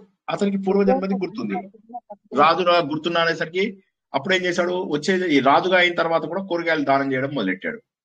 చేస్తే అప్పుడు ఆయన దగ్గర మంత్రి అంటాడు, సార్ అట్లా చేయొద్దు, మీరు తప్పు చేస్తున్నారు, ఇప్పుడు మీరు రాజు, మీరు మీకు ప్రపోర్షనేట్ గా చేయాలి, ఎవరికి ప్రపోర్షనేట్ గా వాళ్ళు చేయాలి. పూర్వజన్మలో మీరు కూరగాయల వ్యాపారి కాబట్టి కూరగాయలు ఇచ్చారు, కాబట్టి మీరు కూడా కూరగాయలు ఇస్తే ఇది ఉండదు, అందరికి ఒకటే మంత్రం ఉండదు, అందరికి వేరు వేరు అని చెప్పి అప్పుడు అవి చెప్పడానికి ఒక సరైనటువంటి తెలివైన వాడు ఉండాలి. ఆ తెలివైన వాడు సరిగ్గా చెప్పాలి, బాబు నువ్వేం చేస్తే మంచిదని. కాబట్టి నీ శక్తికి 100 రూపాయలు ఇవ్వగలిగితే 100 రూపాయలు ఇవ్వు, 10 రూపాయలే ఇవ్వగలిగితే 10 రూపాయలే ఇవ్వు. అంతే, అంటే నువ్వు ఇవ్వగలిగే మనది, నీ దగ్గర ఉన్న టోటల్ మనీ కాదు, అది ఇవ్వగలిగే money, something that you can dispose of and don't feel bad about it. అటువంటి మనీ మాత్రమే నువ్వు ఇవ్వాలి, అదే మనీ నువ్వు ఇవ్వాలి. క్రియాదేయం అంటే ఏంటంటే, ఛాయమ్మ ఇంతే డబ్బు ఇవ్వగలుగుతున్నాను, ఇంకా నేను ఎంతో ఇచ్చుంటే బాగుండేది అని చెప్పేసి బాధపడాలి. షిండ్లర్స్ లిస్ట్ సినిమా ఎంతమంది చూసారండి ఇందులో? గురుగారు ఇక్కడ సందేహం ఉంది, మనం అడగచ్చా? ఒక్క నిమిషం ఇది అయిపోయినాయండి, ఇది అయిపోయాక తప్పకుండా అడగండి. క్రియాదేయం అంటే ఇంత తక్కువ నేను ఇస్తున్నాను అని చెప్పి బాధపడాలి. షిండ్లర్స్ లిస్ట్ సినిమా లోపల ఏమవుతుందంటే, అతను ఈ యూదులందరినీ కూడా ఊచకొతకు వస్తూ ఉంటారు. వస్తుంటే ఈ షిండ్లర్ అనేట ఆయన ఏం చేస్తారంటే, తనందరిని ఎంతో మందిని డబ్బులు ఇచ్చేసి కాపాడుకుంటాడు అనమాట. చాలా మందిని వీళ్ళు అవసరం అని చెప్పి ఒక లిస్ట్ తయారు చేస్తారు. ఆ లిస్ట్ ప్రకారం వీళ్ళందరినీ కూడా బతికించాలి అని చెప్పి చెప్తాడు, వీళ్ళందరినీ కూడా బతికించాలి అని చెప్పేసి ఆ బతికించడానికి అందరిది లిస్ట్ తయారు చేస్తాడు. తయారు చేసి ఇక మిగతా వాళ్ళందరినీ వదిలేస్తాడు. పాపం అందులోపల అయితే అంటే తన మొత్తం ఉన్న డబ్బంతా పెట్టేసి వీళ్ళందరినీ బతికిస్తాడు. బతికించిన తర్వాత చివరికి అతను బాధపడతాడు అనమాట, ఈ కారు ఉంది కదా, కారు అమ్మితే ఇంకో 4 నేను కాపాడుకునేవాడిని అదని చెప్పి. తర్వాత అతను చనిపోయిన తర్వాత ఈ యూదులు ఎవరైతే బతుకుంటారో, జ్యూస్ అని అంటాం కదా, ఇజ్రాయేలీస్, వాళ్ళందరూ కూడా ఇతను చనిపోయినాక వాళ్ళు షిండ్లర్స్ జ్యూస్ గా పిలుచుకోవడం మొదలెట్టారు. మేము ఆ షిండ్లర్ కి సంబంధించినటువంటి యూదులము. సో డబ్బు ఇచ్చేటప్పుడు మనకు శక్తి ఉన్నంత వరకు ఇచ్చుకోవచ్చు, అండ్ ఇంత ఇస్తున్నా అని చెప్పి బాధపడాలి, అయ్యో నేను ఇంత ఇస్తున్నానే, ఇంతకంటే ఎక్కువ ఇదా అని చెప్పి ఇవ్వాలి. తర్వాత దానం చేయకపోతే నాకు పాపం వస్తుందని చెప్పేటటువంటి ఒక భయం కూడా ఉండాలి. దానం చేయకపోతే ఖచ్చితంగా పాపం వస్తుంది, ప్రతి ఒక్కరికి కూడా దానం చేయకపోతే ఖచ్చితంగా పాపం అవుతుంది. క్రియాదేయం, భయపడుతూ దానం చేయాలి. అంతేగాని నువ్వు దానం చేయడానికి మనసే ఉండక్కర్లే, భయపడి దానం చేసినా కూడా మంచిదే, భయపడి కూడా దానం చేయొచ్చు. సంవిదాదేయము, మనస్ఫూర్తిగా దానం చెయ్యాలి. డబ్బు ఖర్చు అయిపోయిందని తర్వాత బాధపడకూడదు. ఏదో ఒకటి భయంతో చేయి, ఏదని చేయి, అమ్మయ్య నా పాపాలు పోయినాయి అని అనుకో కనీసం, కానీ మనస్ఫూర్తిగా చేయి, అమ్మయ్య మనస్ఫూర్తిగా ఇచ్చేసాను అన్నది. ఈ విధంగా చేసినట్లయితే చాలా చాలా చాలా అద్భుతం. అంటే కర్మయోగం అనేటటువంటిది ఏ స్థాయిలో చేయొచ్చు అంటే ఏ స్థాయిలోనైనా చేయొచ్చు. కృష్ణ పరమాత్మ ఏమంటాడు, మనస్సు, వాక్కు, కర్మ, దీని ద్వారా నువ్వు ఏది దానం చేసినా పర్వాలేదు. కొంతమందికి మాట వాక్కు చేయొచ్చు, కొంతమందికి చేతులతో సహాయం చేయొచ్చు, కొంతమందికి నువ్వు డబ్బుతోని సహాయం చేయొచ్చు. కానీ వాళ్ళకి సరిగ్గా నువ్వు ఇవ్వగలను అనుకున్నప్పుడు మాత్రం తప్పక ఇవ్వవచ్చు. మేడం అడగండి, గౌరీమోహన్ మేడం అడగండి. ఇప్పుడు అంటే అపాత్ర దానం చేయకూడదు అని అంటాం కదా మనం. ఇప్పుడు ఒక ఆకలి ఉన్నవాడు ఉన్నకండి, ఆకలిగా ఉన్న వాళ్ళకి దానం చేస్తే అది అన్నం పడితే అదే పాత్రత వాళ్ళకి, ఎందుకంటే వాళ్ళకి ఆ టైంలో వాళ్ళకి ఆకలి ఇస్తుంది, అదే వాళ్ళకి పాత్రత. మరి ఇప్పుడు విద్యాదానం అంటే జ్ఞానదానం చేస్తున్న వాళ్ళకి అవతల వాళ్ళకి పాత్రత ఉండాలి కదా తీసుకోవడానికి, దానికి పాత్రత అవసరం ఉండాలా? రైట్, అటువంటి వాళ్ళని గుర్తించాలి కదా మనం. ఎవరికి పడితే వాడికి చదువు చెప్పించాం మనం. కొద్దిగా చూసి వీడికి చదువు చెప్పిస్తే వీడు బాగుపడతాడు, వీడి లైఫ్ బాగుపడుతుంది అన్న వాళ్ళకు చెప్పాలి. మేము ఫౌండేషన్ స్టార్ట్ చేసిన కొత్త లోపల ఒకరికి వాడి ఇంటికి ఫోన్ చేసి, ఇట్లా మా ఇంట్లో బర్రెగా ఉంటున్నారు, నన్ను చదువుకొనియరట అని చెప్పి కాల్ చేశాడు. అప్పుడు మేము అక్కడికి వెళ్ళి వాళ్ళని చెప్పాల్సి వచ్చింది. అంటే మనం చెయ్యగలిగేంత, ఇప్పుడు మీరు చెయ్యలేనంత, మీ సహాయం మీకు తెలియదు అనేవి కొన్ని వదిలేయండి, తెలిసిన వాటిలో ఎంత చేసినా. అందుకోసం ఏమంటున్నానంటే ఇక్కడ ఇంత చెయ్యాలి అనేది మనకు లిమిట్ పెట్టలేదు, మన శక్తి మేరకు చెయ్యాలి. మొదటిది ఎంత వీలైతే అంత చెయ్యాలి, మనకు డ్యామేజ్ కలగకుండా చెయ్యాలి. అవతల ఇంటి దగ్గర పోతే అయిపోతుంది సార్, ఇంటి దగ్గర పోతే బీద వాళ్ళు అనేది బ్యాక్వర్డ్ కాస్ట్ ఉంటది కదా, తెలిసిన తర్వాత వాడు తాగితే ఎట్లా అని. అంటే ఇప్పుడు నేను ఏమంటున్నానంటే ఇక్కడ గైడ్ లైన్స్ ఇవ్వలేదు, గైడ్ లైన్స్ మననే చూసుకోమని చెప్పారు ఆయన. గైడ్ వాళ్ళకి ఏం కావాలో ఇప్పియాలంటే, మీకు బుక్కులు కావాలా, వాళ్ళకి బ్యాగులు కావాలన్నా, ఏదైనా టిఫిన్ క్యారీ కావాలన్నా, మన శాతం కాడికి ఒక బ్యాగ్ కావాలంటే ఏదైనా ఇప్పచ్చు, డ్రెస్ ఇప్పచ్చు. There are no special guidelines as such. ఇక్కడ వాళ్ళు గైడ్ లైన్స్ ఏమి ఇవ్వలేదు. చెప్పినంత వరకు గైడ్ లైన్స్ ఏమి ఇచ్చాడు అంటే, బాబు నువ్వు నీవు మరీ శక్తి ఉండి కూడా 1000 రూపాయలు ఇవ్వగలిగేటట్టు కూడా ఉండి 10 రూపాయలే ఇవ్వకు అని అంటున్నాడు. 1000 రూపాయలు ఇవ్వగలిగే ఉండి 10 రూపాయలు ఇచ్చేసి అమ్మాయి నేను దానం చేశాను అనుకోకు, మనస్ఫూర్తిగా ఇవ్వు. నా సంపాదనలో ఇంత దానం, వేరే మతాల లోపల ఇంత పర్సెంట్ దానం చేయాలనుకుని ఉంటుంది. మన దగ్గర లేకపోవడం వల్ల కనీసం ఇన్కమ్ ట్యాక్స్ కట్టట్లేదు జనాలు, ఇంకా వాళ్ళని ఏమంటాం? జై శ్రీకృష్ణ. అది మనకు గైడ్ లైన్స్ లేవు, ఎంత ఎవరికి ఇవ్వాలి ఎలా ఇవ్వాలి అనేది లేదు. నేను చెప్తున్నాను ఏంటంటే విద్యాదానం గొప్పది, జ్ఞానదానం గొప్పది. అవతల వాడికి శ్రద్ధ ఉండి ఉన్న వాళ్ళు మిగులుతారు, శ్రద్ధ లేని వాళ్ళు వెళ్ళిపోతారు. దానికి మనం ఏం చేయగలం? మనం కష్టపడి అవతల వాడిని గుర్తించి అటువంటి వాళ్ళకి మనం సహాయం చేస్తే వాళ్ళకి జీవితంలో వెలుగులు నింటాయి. ఒక 10,000 రూపాయల ఫీజు లేక పాపం చదువుకోలేని వాళ్ళు ఎంతమందో మిగిలిపోయి ఉంటారు, మీ కళ్ళ ముందే మిగిలిపోయి ఉంటారు. అలాంటి టైంలో వల్ల మనం ఇంకా అసలు ఆలోచించేది లేదు, ఏదో ముందు ఇచ్చేసేయడమే అంతే, తర్వాత చూసుకుందాం మనది మనకు. కానీ కొంతమంది మన మంచితనాన్ని ఉపయోగించి వాళ్ళ దగ్గర డబ్బు ఉన్నా కూడా మనల్ని మోసం చేయడానికి ట్రై చేస్తారు. మీరు డబ్బు కడితే వాళ్ళకి ఫీజులు, వాడు బైక్ కొనుక్కొని వెళ్తాడు. అట్లాంటి వాళ్ళు లేరా అని అడగద్దు నన్ను, ఉన్నారు అట్లాంటి వాళ్ళు కూడా దొరికారు మాకు. కానీ ఏం చేస్తాం, ఒక్కొక్కసారి మోసపోతాం, ఇక అది తప్పదు, కరెక్ట్, అది మోసపోతాం ఒక్కొక్కసారి, ఏం చేయలేము, కొన్ని మోసపోతాం తప్పదు. ఇక అప్పుడు అలాంటప్పుడు మన తప్పు ఎక్కడ ఉంటుంది? మనం చిత్తశుద్ధితో చేసాం. జై శ్రీకృష్ణ. ఆత్మ సుఖము వేడి నీ ఆట కొరకు పాత్ర పోషణ చేసిది సూత్రధారి, విశ్రమించద నీ పాదం ఆశ్రయించి పరమ కరుణాంతరంగా శ్రీ పాండురంగ. జై శ్రీకృష్ణ. ప్రశ్నలు అడగండి. అడగండి సార్. మధ్యాహ్నం పూట 12 తర్వాత ఎవరైనా భిక్షం కోసం వస్తే వేయడంలో తప్పు ఏమీ లేదు కదా సార్? ఏంటమ్మా? మధ్యాహ్నం 12 తర్వాత ఇంటికి ఎవరైనా భిక్షం కోసం వస్తే వేయడంలో తప్పు లేదు కదా సార్? తప్పేం లేదు. ఎప్పుడైనా ఇవ్వండి, మీరు మనస్ఫూర్తిగా ఇచ్చుకోండి. మీకు లేకపోయినా సరే మీకు ఇవ్వాలి అనిపిస్తే ఇచ్చేసేయండి, ఏం పర్వాలేదు. చక్కగా భోజనం చేసి మనకు తోచింది ఇవ్వడంలో తప్పేమీ లేదు కదా సార్? ఏమీ తప్పులేదు, శుభ్రంగా ఇవ్వండి. అన్నం పెట్టడంలో, దానం చేయడంలో వీటికి టైమింగ్స్ ఏం అవసరం లేదు. మా టైం అయిపోయింది కదా అని ఇంట్లోనే బలవంతంగా ఉంచుకోవాలి, అట్లా ఉండదు. అదే కొంచెం ఇరుగు పొరుగు వాళ్ళు ఈ టైంలో వేయకూడదు, ఇదేంటి ఈ టైంలో పెడుతున్నారు వాళ్ళని వదిలేయండి. సరే, మనం చేసింది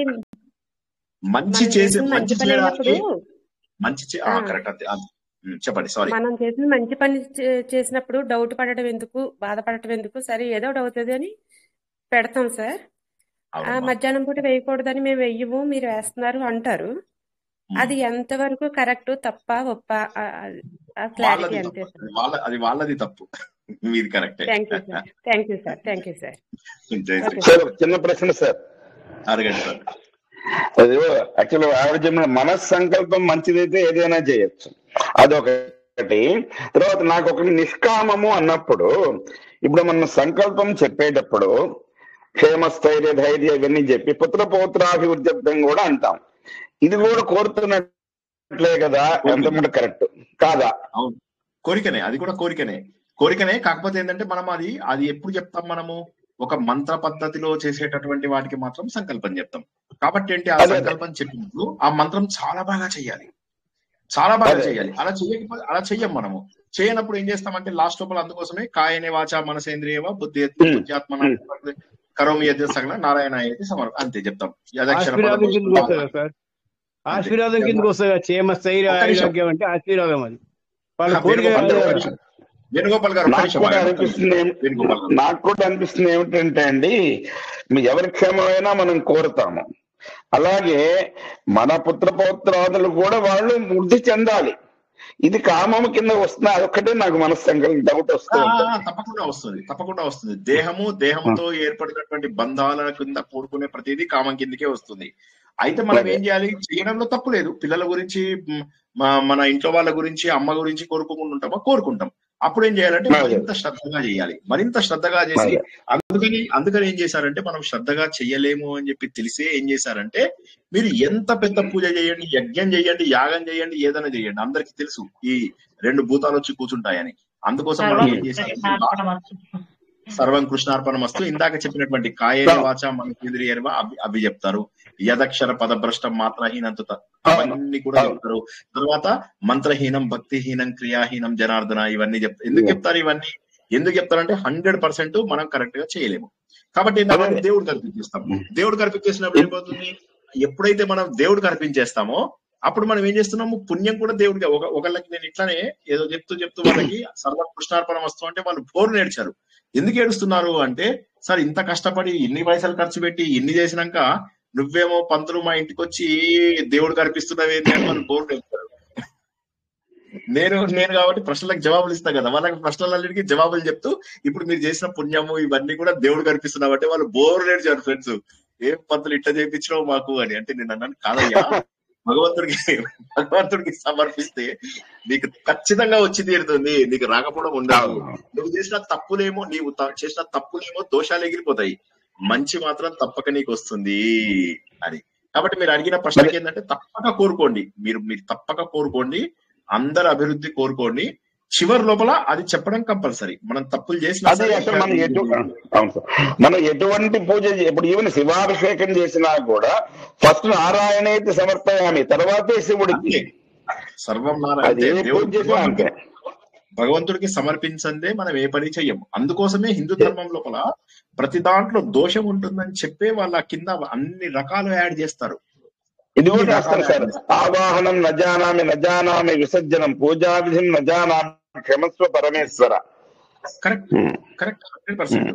మళ్ళీ ఇంకా చాలా ఉంటాయి మనకి. ఈవెన్ సంధ్యావందనం లోపల కూడా మనము స్వరము మాత్ర ఇవన్నీ సరిగ్గా లేనప్పుడు ఇవన్నీ కూడా భగవంతుడికి సమర్పయామి. దీని బదులుగా అది కాదు, ఇంకా నేను ఇంకేమన్నా తప్పులు చదివినా అవన్నీ చదివినా కూడా చివరికి ఈ తప్పులన్నీ పోవడానికి 10 సార్లు నారాయణ మంత్రం చేస్తాను లేదా 10 సార్లు శివ మంత్రం చేస్తాము అని చెప్పి మళ్ళీ మనం దశ గాయత్రి లాగా దశ నారాయణ మంత్రం కూడా చేస్తాం. అది కూడా ఒక పద్ధతి. అంటే ఈ చేసిన తప్పులన్నీ పోవడం కోసమని దేవుడికి అర్పించడంతో పాటు నేను నారాయణ మంత్రం చదువుతాను, శివ మంత్రం చదువుతాను అని ఎవరి దైవంని ఇష్టమైన దైవాన్ని వాళ్ళు చదువుకుని 10 సార్లు చదువుతాను. చదివితే అప్పుడు కూడా పర్వాలేదు. అంటే దాని బదులుగా ఇది నేను చేస్తున్నాను అని చెప్పి లెక్క అన్నమాట. ఇట్లా మనకు ప్రతిదానికి కూడా మనకు ఏవో ఒక ఆల్టర్నేటివ్ ఇస్తాడు. ఇప్పుడు సంధ్యావందనం లోపల మనం ఏం చేస్తాము, కాల దోషం వచ్చింది అనుకోండి, వస్తే కాల దోషం బదులు మనం ఏం చేస్తాం, మళ్ళీ ఒకటి సమర్పిస్తాం, ఇంకొక అర్ఘ్యం సమర్పించి మళ్ళీ. సో ఇదంతా ఏంటంటే ప్రతి దోషానికి కూడా హిందూ ధర్మంలో ఒక ఆల్టర్నేటివ్ కనిపెట్టారు. సో బెటర్ ఏంటంటే ఎంత మనస్ఫూర్తిగా చేస్తే అంత మంచిది. 100% ఫలితం దొరుకుతున్నా 60-70 గ్యారంటీగా దొరికి తీరుతుంది మనస్ఫూర్తిగా చేస్తే.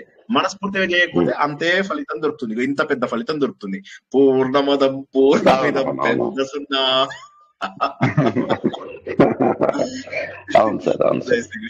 చాలా మంచి ప్రశ్న అడిగాను సార్. రాత్రి పడుకునే ముందు పడుకున్నప్పుడు సర్వం శ్రీకృష్ణార్పణం అంటే పొద్దున్న నుండి చేసినవి అన్ని అయినట్టు అవుతుందా లేదా ఎప్పుడుదప్పుడు చెప్పాలనా సార్? జనరల్ గా ఇప్పుడు మేము చెప్పుకున్నది ఏంటంటే మంత్రాలు గాని కామ్యకర్మల విషయంలో గాని, అంతేగాని అది మీరు చెప్పుకున్నప్పుడు పడుకున్నప్పుడు ఏంటంటే భగవంతుడా ఈ రోజు నేను తెలిసి తెలియక ఏమన్నా తప్పులు చేసి ఉంటే నన్ను క్షమించు, ఇంకోసారి నేను తప్పులు చేయకుండా జాగ్రత్త పడతాను. నేను ఏమేమి తప్పులు చేశానో కొన్ని నాకు జ్ఞాపకం వస్తున్నాయి, కొన్ని జ్ఞాపకం రావడం లేదు. పశ్చాత్తాపానికి మించినటువంటి ప్రాయశ్చిత్తం మరొకటి లేదు. కాబట్టి భగవంతుడా నేను నిజంగా పశ్చాత్తాప పడుతున్నాను, నన్ను మనస్ఫూర్తిగా క్షమించు, ఈ తప్పులు ఇంకోసారి జీవితంలో చెయ్యను. నా వాక్కు ద్వారా నా చేతన ద్వారా నా కర్మల ద్వారా నేను ఎవరికి బాధ పెట్టకుండా ఉండాలి జీవితంలో. దీనికోసం నీకు శరణు వేడుతున్నాను అని చెప్పి అనుకోని పడుకోండి. ఇప్పుడు నేను చెప్పినట్టే యాజ్ ఇట్ ఈస్ చెప్పుకొని పడుకోండి, చాలా అద్భుతంగా ఉంటుంది. సర్వేశ్వర్ అంటే అన్ని మొత్తం ఇవే వస్తాయి. అంటే నేనేమంటున్నానంటే పొద్దుటి చేసిన పనులు నాకు తెలిసి తెలియకనే ఇలా మీరు క్లియర్ గా పశ్చాత్తాపడాలి. పశ్చాత్తాపము అన్నిటికంటే గొప్ప ప్రాయశ్చిత్తం.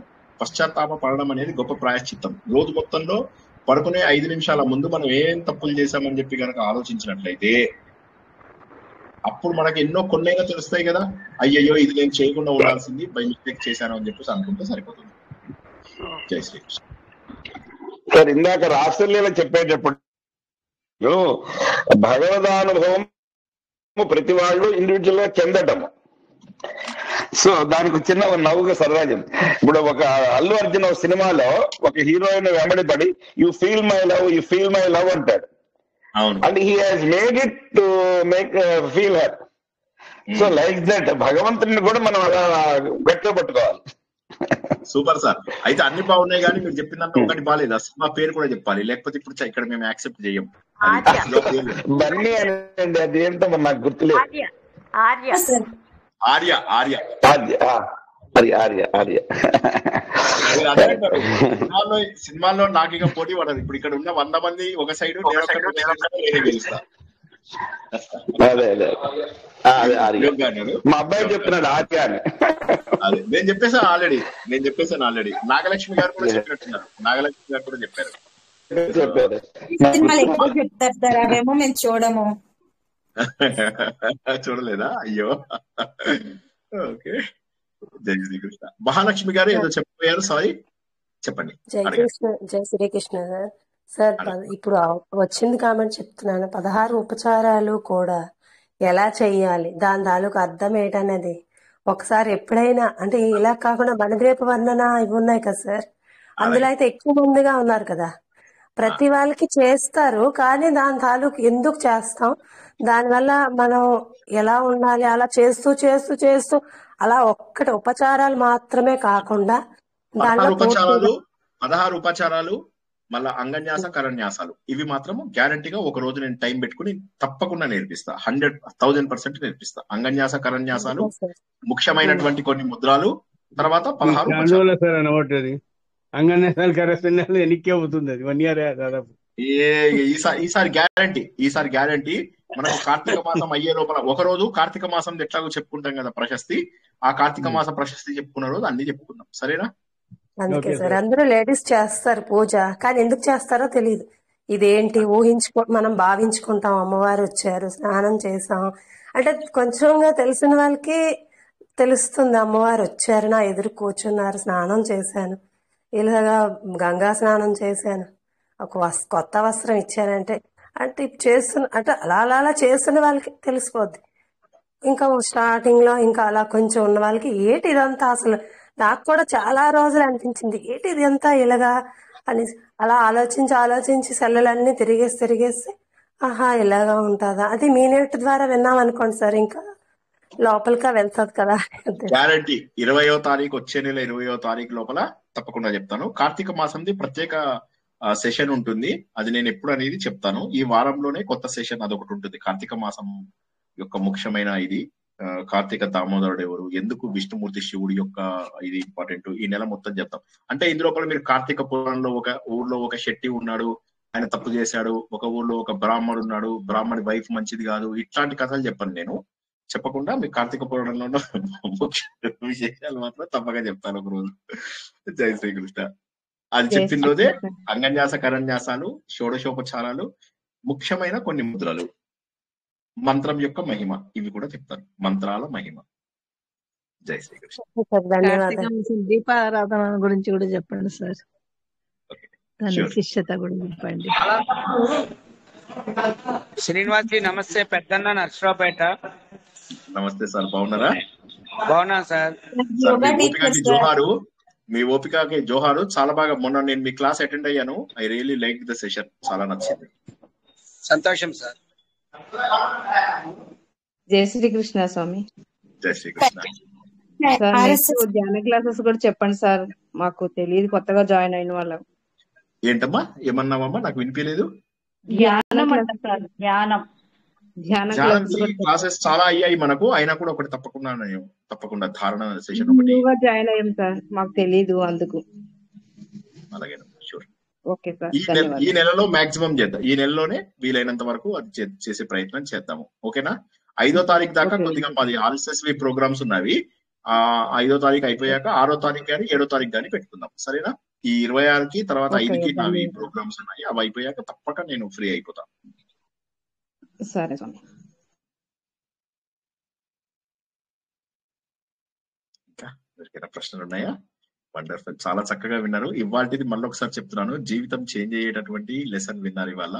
ఈ 4 గుర్తుంచుకోండి. ముందుగా భగవంతుడి యొక్క నామము, ఏదైతే భగవద్గీత, విష్ణు సహస్రనామం, దాని ద్వారాను. 2వది ధ్యానము, అన్నిటికంటే కూడా గొప్పది. 3వది మంచి దోస్తుల్ని వెతుక్కోండి, మంచి ఫ్రెండ్స్ ని వెతుక్కోండి. మళ్ళీ చెప్తున్నా, కొద్దిగా మంచి ఫ్రెండ్స్ తోటి ఉన్నారంటే మీరు పవిత్రంగా ఉంటారు. ఆత్మీయులను ఎప్పుడూ వదలకండి, మంచిగా ఆత్మీయులతో ఉండండి. అనవసరమైన వాళ్ళని వదిలేయండి, కానీ ఆత్మీయులను వదలకండి. చక్కగా ఆత్మీయులతో. 3. 4వది దాన గుణం, ఎప్పటికీ వదలకండి. దానం అంటే ఏ దానమైనా మీకు చేయగలిగేది, మీరు చేయగలిగే దానము మనస్ఫూర్తిగా, అయ్యో ఇంతే చేస్తున్నానే అని. ఇప్పుడు నాకు అనిపిస్తూ ఉంటుంది, నేను ప్రతిరోజు సూర్యుడికి నాకు డిస్కషన్ స్టార్ట్ ఎవ్రీడే మార్నింగ్ లేవగానే అనుకుంటాను, దేవుడా ఎందుకు 24 అవర్స్ పెట్టావు? 35-40 అవర్స్ పెడితే ఎంత బాగుండేది, రోజు ఎంత అద్భుతంగా గడిచేది. మాకు 24 అవర్స్ ఇచ్చి బాధ పెట్టావని చెప్పి రోజు సూర్యుడు నేను పొద్దున కొట్లాట, ఫుల్ ఫైటింగ్. మీరు జై హనుమాన్ జ్ఞానగుణ సాగర అని ఇలా తిప్పి కొడతారు కదా, ఆ రేంజ్ లో ఉంటుంది అనమాట. సో దేవుడితో పోరాటం అనమాట. సో కాబట్టి ఉన్న సమయాన్ని మనం సద్వినియోగపరచుకోవాలి అన్నది గుర్తుంచుకోండి. అద్భుతంగా ఉంటుంది, అప్పుడు చాలా బాగుంటుంది. లైఫ్ కూడా చాలా స్మూత్ గా ఆనందంగా వెళ్తుంది. మనం ఒక్క మంచి పని చేసినా జీవితం ఎంత ఆనందంగా ఉంటుందో అసలు చెప్పలేనది, అనిర్వచనీయం. విద్యా ప్రకాశం వారిది తత్వసారం వినాలంటే దాన్ని మించినే లేదు సార్. భగవద్గీత మొత్తం దాంట్లోనే ఇమిడి ఉంది. అది ఈ రోజు ఒక గంట పెట్టుకున్నాను, 7:30 నుంచి 8:30 మళ్ళీ మీ క్లాస్ ఉందని కిందికి వచ్చాను. కానీ కళ్ళకి నీళ్ళు వస్తాయి, మనిషి స్టన్ అయి నిలబడి వెళ్ళిపోతాం. అసలు అది ఒక ధ్యానం మాదిరి అయిపోతుంది, కదలకుండా ఉండాల్సి వస్తుంది. అది చాలా మంచిది. వేరే వాళ్ళు ఎవరైనా వినొచ్చు, అది మనం చెప్తున్నాం. ఎందుకంటే క్లాసులో చెప్తే వేరే వాళ్ళు కూడా అర్థమవుతుంది. ఇది అర్థం. తత్వసారము అందరూ కూడా విద్యాప్రకాష్ ఆనందగిరిది యూట్యూబ్ లోపల డౌన్లోడ్ చేసుకుని వినండి తప్పకుండా. అద్భుతం, అది చాలా బాగుంది. తప్పకుండా వీలైన వారు తప్పకుండా వినండి. ఒకటే గుర్తుంచుకోండి, ఇది నేను ఏదైతే చెప్పానో మలయాళ స్వామి వారు, తర్వాత అంతకంటే ముందు ఉన్న తపోవన్ మహారాజు, చిన్మయ మెషిన్, దయానంద ఆశ్రమము, అరవింద ఆశ్రమము, మన విద్యాప్రకాష్ ఆనందగిరి, ఇటు సైడ్ గీతా ప్రెస్, ఇటు సైడ్ రామకృష్ణ మఠం, ఇవన్నీ కూడా ఏంటంటే మనకు అత్యద్భుతమైనటువంటి జ్ఞానాన్ని ఇవ్వడానికి మన హిందూ ధర్మానికి మూలం. వీటన్నిటికీ కూడా మళ్ళీ బ్యాక్ బోన్ మనకు ఆర్ఎస్ఎస్. నేనేమంటున్నానంటే ఇది అందరూ కూడా మన ధర్మాన్ని కాపాడుకున్నప్పుడే మనకు విలువ ఉంటుంది. మన ధర్మాన్ని కాపాడుకోండి. ధర్మాన్ని కాపాడుకుంటే మనమందరం బాగుపడతాం. ఎందుకంటే అటువంటి అనువైన పరిస్థితులు ఉన్నప్పుడు మాత్రమే మనం ఏదైనా చేయగలం. ఎన్ని తన్నులు దెబ్బలు తిని మన పూర్వీకులు ఎన్ని కష్టాలు పడితే మనం ఈ రోజు హిందువులుగా మిగిలేమో గుర్తుంచుకోండి. కాబట్టి సేవ చేయండి. ముందు సేవా భావన అందరికీ కూడా అది గొప్పది. ఇవాళ శంకరాచార్య ఆ రోజుల్లోనే చెప్పారు, ఆయన శిష్యులు అంటే సేవకున్న గొప్పతనాన్ని గుర్తించండి. కాయిన్కి ఇటువైపు దేవుడు ఉంటే ఇటువైపు ధర్మము, దైవము, సేవ, ఈ రెండు వేరు కాదు. జై శ్రీకృష్ణ. ఓకేనా? బాగుందా? నచ్చిందా ఇవాళ? సో మనము రేపు మళ్ళీ మన అత్యద్భుతమైనటువంటి చాలా బాగుంది సార్. ఈరోజు చాలా బాగుంది, అందరికి తృప్తిగా ఉంది. సింపుల్ కూడా కదా, మీ అందరి ఫేవరెట్ పది గోవిందము. రేపు ఋగ్వేదం లోపల మళ్ళీ మనం శ్రీ సూక్తము తర్వాత 2-3 శ్లోకాలని చెప్పుకోవడానికి ప్రయత్నం చేద్దాము. శ్రీ సూక్తం కూడా ఇప్పటి వరకు పూర్తి తత్వచింతనతోటి, వేద భావనతోటి మనం తెలుసుకున్నాము. మనకు ఋగ్వేదంలో చెప్పినటువంటి స ఉక్తము సరిగా చెప్పబడినటువంటిది, అందులో ఉన్నటువంటి మంత్రాలు అన్ని కూడా మనం చక్కగా తెలుసుకున్నాం. చాలా తెలుసుకున్నాం ఇప్పటి వరకు. ఋగ్వేదంలో మనము మొదటి మండలంలో ఎన్ని మంత్రాలు చదువుకున్నామో, ఇప్పుడు మనం అది కాక ఎన్ని ఉపనిషత్ కథలు మధ్యలో తెలుసుకున్నామో, ఎన్ని శాంతి మంత్రాలను తెలుసుకున్నామో. అదృష్టవశాత్తు ఇప్పుడు మనం శ్రీ సూక్తం కూడా ఒక 4 వారాలుగా తెలుసుకుంటున్నాము. అందరికీ నచ్చింది. రేపు దాని తర్వాయి భాగము ఉన్నది. అందరూ కూడా తప్పక ఆలోచన ద్వారా భగవంతుడికి దగ్గర అవ్వగలమని, అద్భుతమైనటువంటి 4 గుణాలను తెలుసుకున్నామని, ఇందులో ఎంత పాటించినా సరే 100% పాటించాల్సిన అవసరం లేదు, ఎంత పాటించినా సరే భగవంతుడికి దగ్గర అవుతాం. కాబట్టి తప్పక అందరూ కూడా భగవంతుడికి దగ్గర అవ్వాలని, ఆలోచన ద్వారా చేసే ప్రతి మంచి పనిని హృదయపూర్వకంగా చేస్తూ మరింత మరింత మరింత పరిణతిని సాధించాలని ఆశిస్తూ ఈ ప్రవచనాన్ని ఇక్కడ ముగించుకుంటున్నాం. పునర్దర్శనం రేపు రాత్రి 9 గంటలకు ఋగ్వేదంలోని శ్రీ సూక్తం యొక్క వివరణలో. అందరికీ కూడా శుభం కలుగుగాక. శుభం భూయాత్. శుభరాత్రి. జై శ్రీకృష్ణ. జై శ్రీకృష్ణ సార్. జై శ్రీకృష్ణ సార్. జై శ్రీకృష్ణ సార్. జై శ్రీకృష్ణ సార్. జై శ్రీకృష్ణ సార్.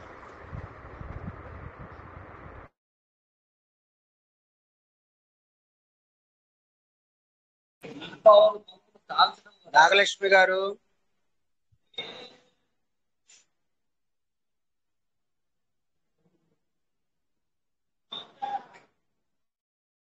జై శ్రీకృష్ణ.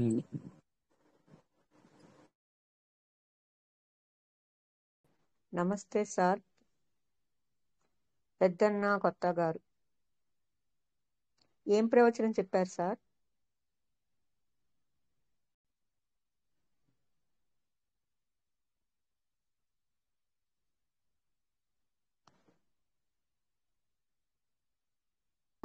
సార్ వెళ్ళిపోయినట్టున్నారు కదండి. వెళ్ళిపోయారా? జై శ్రీకృష్ణ. మణి గారు సార్ క్లోజ్ చేసినట్లు లేరు క్లాస్, మనం చేద్దామా అండి? క్లోజ్ చేయలేదు సార్, మరి పొరపాటు అయినట్టున్నారు. మణి గారు రికార్డు ఆపలేదు కదా సార్, మనకు ఆపడానికి వస్తే ఆపేద్దాం. నేను ట్రై చేస్తున్నాను ఒకసారి.